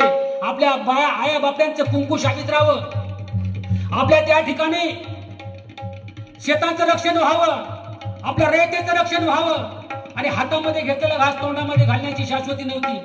तोंडामध्ये गेलेला घास आपल्या पोटामध्ये जाईल की नाही याची शाश्वती नव्हती. अशा काळामध्ये जिजाऊ साहेबांनी म्हणावं, हे ईश्वरा, हे पांडुरंगा, हे पंढरीच्या पांडुरंगाने झोपलास काय? हे कृष्णेश्वरा, हे आई जगन्मी माते, भवानी माते झोपलीस काय? अरे असा एक पुत्र माझ्या पोटी दे की आया बहिणींच्या आबरूचं रक्षण तो करील, असा पुत्र माझ्या उदरी दे. आणि खऱ्या अर्थाने जिजाऊची करुणा भागली आणि छत्रपती शिवाजी महाराजांचा जन्म झाला महाराज. लहान वयात छत्रपती शिवाजी महाराजांचे संस्कार केले. रामकृष्णांच्या गोष्टी सांगाव्यात, त्या ठिकाणी त्यांना परमार्थाचे धडे द्यावे, कृष्ण भगवंताचे धडे द्यावेत, रामाचं आचरण शिकवावं. आणि जिजाऊ साहेबांनी त्या जगद्गुरु तुकोबरायांच्या कीर्तनाला घेऊन जावं महाराज. तुकोबरायांच्या कीर्तनावर गेल्यानंतर बाल शिवबांना तुकोबरायांच्या चरणावर घालावं. तुकोबरायांनी बाल शिवबांना हृदयाशी कवटाळावं. राजे राजे राजे तुमची पायाजवळ जागा नाही, राजे हृदयाजवळ जागा आहे. छत्रपती शिवाजी महाराजांना तुकोबरायांनी आपल्या हृदयाची कवटाळावं. राजे राजे तुम्ही हातामध्ये शस्त्र घ्या, आम्ही हातामध्ये शास्त्र घेतो आणि हिंदवी स्वराज्य निर्माण करूया, हे हिंदवी स्वराज्य निर्माण करूया. राजे राजे आम्ही ज्या ध्यासानं उभं राहिलो, आम्ही ज्या ध्यासानं उभं राहिलो, आम्ही जीवनामध्ये काहीतरी त्यागलं, काहीतरी सोडून दिलं राजे, म्हणून आम्ही या ठिकाणी उभं राहिलो. आम्ही काहीतरी मिळू शकलो. एका बीजा केला नाश, मग भोगिले कनिश. तुकोबरांनी म्हणावं की आम्ही काहीतरी जीवनामध्ये त्यागलं राज, म्हणून आम्ही या ठिकाणी काहीतरी उभं राहिलो आणि प्रयत्न केला महाराज. राज छत्रपती शिवाजी महाराजांना तो उपदेश मानवला. हाताच्या मुठी वळल्या, हाताची मुठी तलवारीकडे गेल्या, नजर आकाशाकडे गेली, आकाशाच्या विशालतेकडे गेली आणि एक ध्यास, माझे हिंदवी स्वराज्य, माझे हिंदवी स्वराज्य. छत्रपती शिवाजी महाराजांनी म्हणावं महाराज. असे शिवाजी महाराज घडले. आता जिजाऊ साहेब, छत्रपती शिवाजी महाराज होणं सोपं होतं महाराज. छत्रपती शिवाजी महाराज होणं सोपं होतं, पण जिजाऊ माऊली होणं सोपं नव्हतं महाराज. एवढी सर्वसामान्य गोष्ट होती महाराज. कारण शिवाजी महाराज होणं सोपं आहे, पण जिजाऊ आईसाहेब होणं सोपं नव्हतं. त्यांना एक घास सुद्धा क्षणाचा त्यांना त्या ठिकाणी सुखाचा मिळाला नाही महाराज. कारण ज्या वेळेस स्वराज्यावर आक्रमण यायची ना, त्यावेळेस जिजाऊ साहेबांना वाटायचं माझ्या मुलाचं कसं होईल, माझ्या शिवाचं कसं होईल. ज्यावेळेस एक प्रसंग सांगतो तुम्हाला. मोहम्मद आदिल शाहनं शहाजी राजांना त्या ठिकाणी विजापूरच्या सदरेवर उभं केलं, साखळदंडाने आवळलं आणि साखळदंडाने आवळून ठेवलं आणि त्या राजगडावर पत्र पाठवलं जिजाऊ साहेबांना. काय पत्र पाठवलं? जिजाऊ साहेबांना पत्र पाठवलं की तुम्हाला काय पाहिजे, तुम्हाला कपाळावरचं कुंकू पाहिजे की स्वराज्य पाहिजे. जर तुम्हाला जर स्वराज्य पाहिजे असेल तर तुमच्या कपाळावरचं कुंकू पुसून टाका. तुमच्या नवऱ्याच्या खांडोळ्या करतो आणि कोल्या कुत्र्याला टाकून देतो आम्ही. कोण म्हणतोय? विजापूरचा ते आदिलशाह म्हणतोय, मोहम्मद आदिलशाह. पत्र पाठवलं, जिजाऊंच्या हातात पत्र आहे आणि पत्र वाचताय जिजाऊ साहेब. तुम्हाला जर स्वराज्य हवे असेल तर तुमच्या नवऱ्याचं कुंकू तुम्ही कपाळावरचं पुसून टाका. आणि जर तुम्हाला तुमचा पती हवा असेल, कपाळावरचं कुंकू पाहिजे असेल तर तुमच्या मुलाचे उन्हाळ चाळे पहिले बंद करा. तुमचा तो शिवाजी राजे त्या ठिकाणी मावळातल्या उन्हाळ पोरांना गोळा करतो आणि त्या ठिकाणी आमचे गड कोट किल्ले घेतो. काय ते मुलाचे तुमचे उन्हाळ चाळे पहिले बंद करा आणि त्या ठिकाणी तुम्हाला जर त्या ठिकाणी तुमचा मुलगा पाहिजे असेल, तुमचं कुंकू पाहिजे असेल तर हे करा. त्या ठिकाणी जिजाऊ साहेबांनी हातामध्ये पत्र वाचत असताना आता पती पाहिजे की आपल्या स्वराज्य पाहिजे हा प्रश्न त्यांच्या डोळ्यासमोर उभा राहिला. पतींचा चेहरा त्यांच्या डोळ्यासमोर उभा राहिला. जर मी स्वराज्य म्हटलं तर माझ्या पतीचा त्या ठिकाणी अंत होणार आहे. जिजाऊ साहेबांच्या डोळ्यातून घळघळ अशा प्रकारे अश्रू येऊ लागले. अश्रू येत असताना तितक्याच छत्रपती शिवाजीराजे येथे झाले. राजांनी पाहिलं, जिजाऊ साहेबांकडे पाहिलं. जिजाऊ साहेब मासाहेबांकडे पाहतात आणि पाहतच राहिले. मासाहेबांकडे पाहतात. आजपर्यंत आऊसाहेबांच्या डोळ्यामध्ये अन्यायाविरुद्ध, अत्याचाराविरुद्ध आग डोळ्यामध्ये पाहिली होती. डोळ्यामध्ये पेटून उठलेली आग पाहिली होती. पण मासाहेबांच्या डोळ्यामध्ये आज मी काय पाहतोय? मासाहेब, आम्ही काय पाहतो तुमच्या डोळ्यामध्ये? तुमच्या डोळ्यामध्ये अश्रू.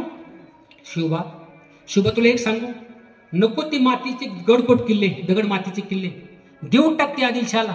नको ते आपल्याला किल्ले. मासाहेब काय बोलता आपण? राज मासाहेब, अहो ते एका पायरीवर गडकोट किल्ला घेताना माझ्या मावळ्यांनी रक्त सांडले होते. त्या ठिकाणी माझ्या मावळ्यांनी बलिदान दिलं तेव्हा हे किल्ले आम्ही घेऊ शकलो मासाहेब. आणि तुम्ही म्हणता देऊन टाक. आदिलशाहला सांगा की किल्लाच काय, पण किल्ल्याच्या पायथ्याची तुम्हाला माती सुद्धा कपड्याला लावायला मिळणार नाही. माझ्या गडकोट किल्ले आहेत ना, तो भगवा जो फडकतोय ना, त्या माझ्या मावळ्यांच्या रक्ताने तो भगवा झालाय. मिळणार नाही त्याला सांगा. जिजाऊ साहेबांच्या हातातलं पत्रच खाली पडलं महाराज. जिजाऊ साहेब डोळ्यात अश्रूचा पूर लोटला. बाळा, अरे बाळा, मी एक राजाची आई नाही रे बोलत, मी एक पतिव्रता बोलते, एका पतीची पत्नी बोलते. गडकोट किल्ले आपल्याला पुन्हा घेता येतील, पण तुमचे पिताश्री एकदा का निघून गेले ना, ते आपल्याला पुन्हा घेता येणार नाही, पुन्हा मिळणार नाहीत राज, पुन्हा मिळणार नाहीत. असे जिजाऊंच्या जीवनामध्ये अनेक प्रसंग येऊन गेले महाराज, अनेक प्रसंग येऊन गेले. सिद्धी जोहर असेल, सिद्धी मसूद असेल, त्यांच्या एकत्रित फौजेने त्या ठिकाणी गडाला किल्ल्याला पन्हाळ्याला वेढा टाकला. त्या वेळातून निसटण्याकरता माझा मुलगा 4 महिने झालं त्या किल्ल्यामध्ये अडकून पडलाय. कसा मला माझा मुलगा सुटेल, कसा मुलगा सुटेल?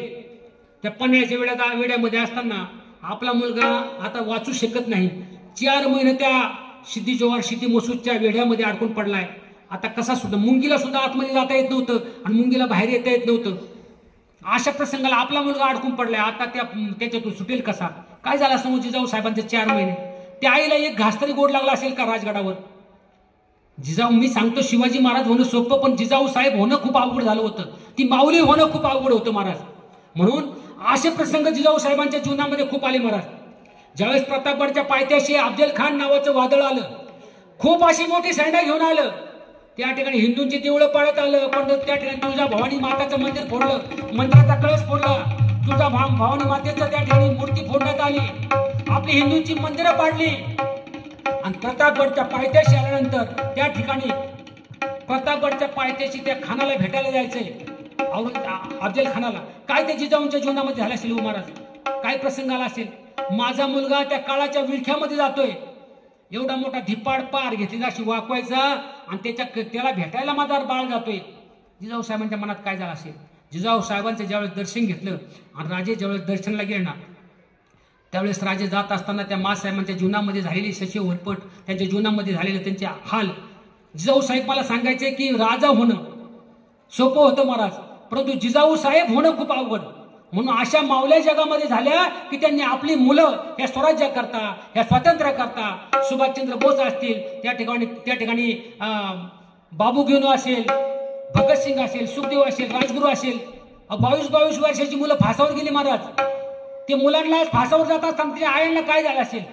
परंतु आपला तर उद्धार कर, पण जगाचं कल्याण कर, याच्याकरता ती मुलं जगाच्या कल्याणाकरता सोडली. त्यांना माऊली नाही म्हणायचं तर काय म्हणायचं महाराज? आपल्या गीता जो ऐसे जागता, आपल्या गीता जो ऐसे जागता, आपल्या गीता जो ऐसे जागता, आपल्या गीता जो ऐसे जागता.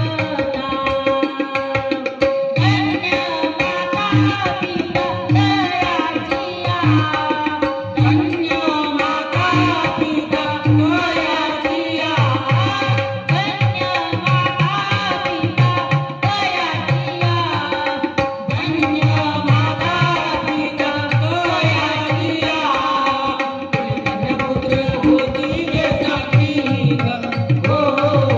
धन्य पुत्र होती जे साथी ग, धन्य पुत्र होती जे साथी ग, धन्य पुत्र होती जे साथी ग, होती जे साथी ग. अशी मुलं जन्माला घाला, अशी माऊली, त्यांना माऊली म्हणायचं महाराज. मग अशा आई वडिलांची आपण जर सेवा केली तर खऱ्या अर्थानं आपल्याला पुण्य प्राप्त होतं महाराज. अशा आई बापाची आपण सेवा नक्की करावी, ज्यांनी आपल्याला खरा परमार्थ शिकवला, ज्यांनी लहानाचं मोठं केलं, आपल्याला सुशिक्षित केलं. इतकंही मुलांना शिकू नका की ती मुलं आपल्याला पुढे जाऊन विसरतील. पुढे जाऊन अशी परदेशात काही मुलं गेली महाराज, खूप मोठी शिकवली त्यांनी, आणि मुलांना शिकवत असताना शिक्षण झालं, परदेशात मुलं गेली, दोन्ही मुलं परदेशात गेल्यानंतर ती मुलं आईच्या अंत्यसंस्काराला, बापाच्या अंत्यसंस्काराला सुद्धा येऊ शकत नाहीत. इतकं पैसे कमवण्यामध्ये गर्क झाली. इतकंही मुलांना नका शिकवू, आपल्यापासून इतकी लांब जातील, आहे का नाही? म्हणून जीवनामध्ये अशा आईवडिलांची आपण जरूर सेवा करावी. आईवडिलांची सेवा करत असताना आईवडिलांचं दर्शन घेत चालावं. आता प्रवचन आहे ना, तुम्हाला सांगू का, फक्त 10% झालं, अजून 90% प्रवचन बाकी राहिलं. 90% सांगायचे. तुम्ही म्हणले महाराज इथून उठूच नका संध्याकाळपर्यंत, तरी चालतंय बुवा. संध्याकाळला दुसऱ्या दिवशी जरी आईचं महत्व सांगायला लावलं, अहो आईची महती महाराज किती सांगावे आपण, अहो समुद्राची, तरी परंतु आईची महती सांगून होणार नाही, आईची महती आपल्याच्या सांगून होणार नाही. म्हणून आईची सेवा किती करावी, आईची सेवा किती करावी? तर गणपती बाप्पाने आईचे दर्शन घेतलं महाराज. आपण हिंदू धर्म संस्कृतीमध्ये आपण देवी देवतांना दर्शन करत असताना किती प्रदक्षिणा माराव्यात हे फार महत्वाची गोष्ट आहे महाराज. आई वडिलांना प्रदक्षिणा मारली तर पृथ्वी प्रदक्षिणेचं पुण्य प्राप्त होतं. आई वडिलांना गणपतीच्या मंदिरात गेला, देवीच्या मंदिरात जर आपण कधी गेलात, देवीला 1 प्रदक्षिणा मारायची असते, गणपतीला 3 प्रदक्षिणा मारायच्या, विष्णूच्या मंदिरात कधी गेलात तर 4 प्रदक्षिणा मारा, दत्तात्रयांना त्या ठिकाणी अवधूत चिंतन श्री गुरुदेव दत्त दत्तात्रयांच्या मंदिरात गेलात, त्या औदुंबराला आपण त्या ठिकाणी प्रदक्षिणा मारायच्या असतात, पिंपळाला प्रदक्षिणा मारायच्या असतात. पिंपळाला प्रदक्षिणा मारल्यानंतर 1.25 प्रदक्षिणा ज्ञानेश्वर माऊलींच्या आईने रुक्माई साहेबांनी मारल्या, म्हणून त्यांच्या पोटी निवृत्ती, ज्ञानदेव, सोपान, मुक्ताबाई ही मुलं जन्माला आली महाराज. 1.25 प्रदक्षिणा पिंपळाला मारल्या. आज आपण म्हणतो जयाच्या द्वारे सोन्याचा पिंपळ अंगी आई शिवळ रेडा बोले, त्या ज्ञानेश्वर माऊलींच्या दारामध्ये जा, त्या पिंपळाला ज्ञानेश्वर माऊलींच्या आईने 1.25 प्रदक्षिणा मारल्या. तुळशीला प्रदक्षिणा सकाळच्या मारायच्या असतात. सकाळी उठल्यानंतर प्रत्येक माता भगिनीला सांगतो, तुळशीला पाणी घाला, सूर्याला पाणी वाहा, आणि सूर्याला पाणी वाहिल्यानंतर सूर्याला सुद्धा 7 प्रदक्षिणा मारा. ज्याला वाटते आपल्या घरी गरिबी औषधाला येऊ नये, गरिबी आपल्याकडे नसावंच बुवा, आपण प्रपंच माणसे, पैशाशिवाय काही चालत नाही, प्रत्येकाला वाटतं आपल्या घरी चांगला असावं, ते एक मंत्र शेवटचा घेऊन जा आणि प्रवचन संपितो महाराज. तर सूर्याला नमस्कार करताना आदित्यश्च नमस्कारम येस कुर्वंती दिने दिने जन्मांतर सहस्रेषु दारिद्र्यम न पूजा येते, हा मंत्र म्हणा आणि सूर्याला 7 प्रदक्षिणा मारा. आता सूर्य किती लांब, आपण प्रदक्षिणा कशी मारायची, तर स्वतः भोवती घालेलो टाकन म्हणतो ना आपण, तसं स्वतः भोवती फिरायचा, नमस्कार करायचा, एक केला, पुन्हा स्वतः भोवती फिरायचा, नमस्कार करायचा, दुसरी झाली, असे 7 प्रदक्षिणा मारा सूर्याला. तुमच्या घरी गरिबी औषधाला जर राहिली तर मला सांगायला या. गोरख भाऊ करतायत माझे ग्रामलिंग मध्ये, एक रवी महाराज दळवी म्हणून ते करतात, ते म्हणजे महाराज खरोखर माझी परिस्थिती बदलत गेली आणि खूप चांगलं झालं माझं. तुम्ही सूर्याला प्रत्यक्ष दिसणारे देवता 4 आहेत. सूर्यनारायण आपल्याला प्रत्यक्ष दिसतो, चंद्र आपल्याला प्रत्यक्ष दिसतो, आणि आपले आई वडील आपल्याला प्रत्यक्ष दिसतात. 33 कोटी देव आहेत, पण ते 4 देव आपल्याला प्रत्यक्ष दिसतात. त्यांचं दर्शन घेत चला, जीवनाचं कल्याण होईल.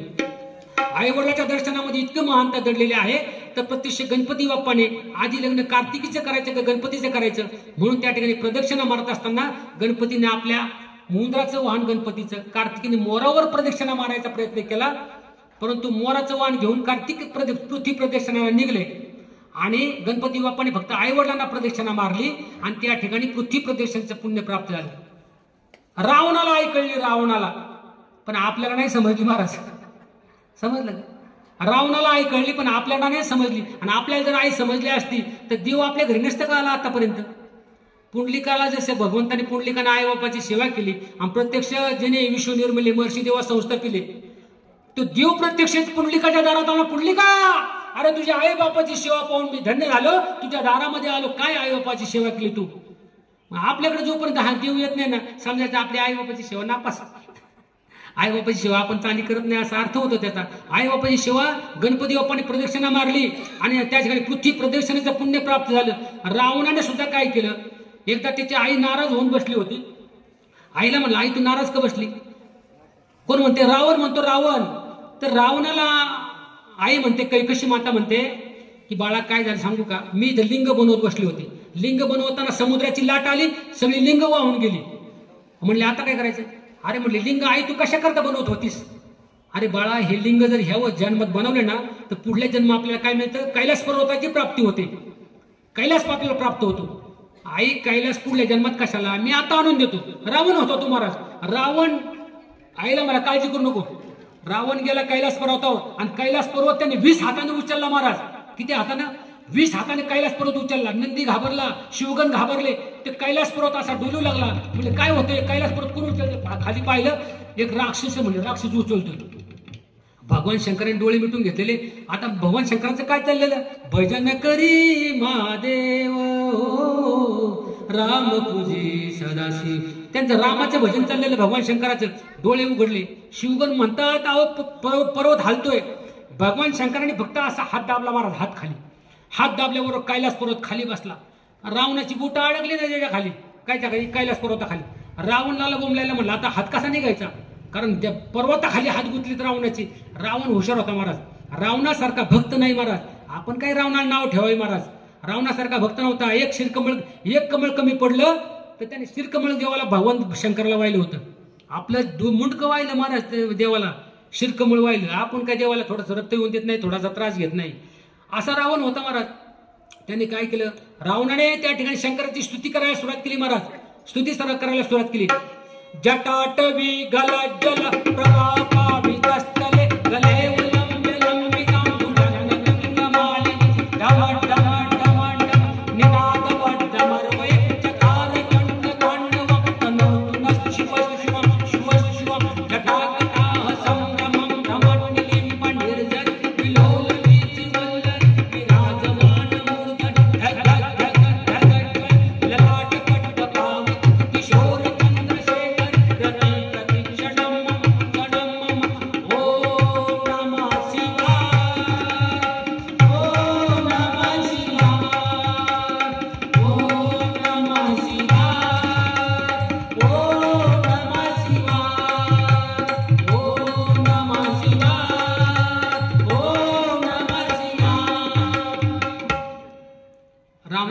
शंकर प्रसन्न झाले. म्हणले कशा करता मला परत उचलतो तू? म्हणले तुझी शिवाराधना ऐकून, शिवतांडव स्तोत्र ऐकून मी प्रसन्न झालो. काय मागायचे? म्हणजे माझ्या आईला कैलास पर्वत पाहिजे. म्हणजे आईला कैलास पर्वत पाहिजे. अरे कैलास पर्वत कशाला नव्हतो वेड्या? म्हणले माझं आत्मलिंग घेऊन जा, 3 वर्ष लंकेमध्ये सेवा कर, तू असे हजारो कैलास पर्वत तयार करू शकशील आणि या ब्रह्मांडाचा स्वामीच तू होशील. कशाला कैलास पर्वत नेतो? रावण म्हणला नाही तुमचं आत्मलिंग. म्हणले मग आत्मलिंग म्हणले पाहिजे का तुला? रावण म्हणला पाहिजे मला. म्हणले घेऊन टाक. भगवान शंकराने आत्मलिंग दिलं महाराज रावणाला आणि भगवान त्या येड्याने सुद्धा घेतलं. आता त्याला सांगितलं होतं कुठं ठेवू नको. ती पुढची कथा तुम्हाला सांगत नाही. रावणाने गोकर्ण महाबळेश्वर ठिकाणी ठेवलं. त्या ठिकाणी त्याला लगेला आली. गणपती बाप्पाने ते आत्मलिंग सोडून घेतलं. मला सांगायचं तर तो एवढं, आई करता कैलास पर्वत आणायला गेलेला रावण आणि आपण आईने बाजारातून सांगितलं एखादी गोष्ट आणायला की आईचं आपण ऐकत देखील नाही. आईने मागून आवाज द्यावा, अरे बाळा मला खायला काहीतरी आण.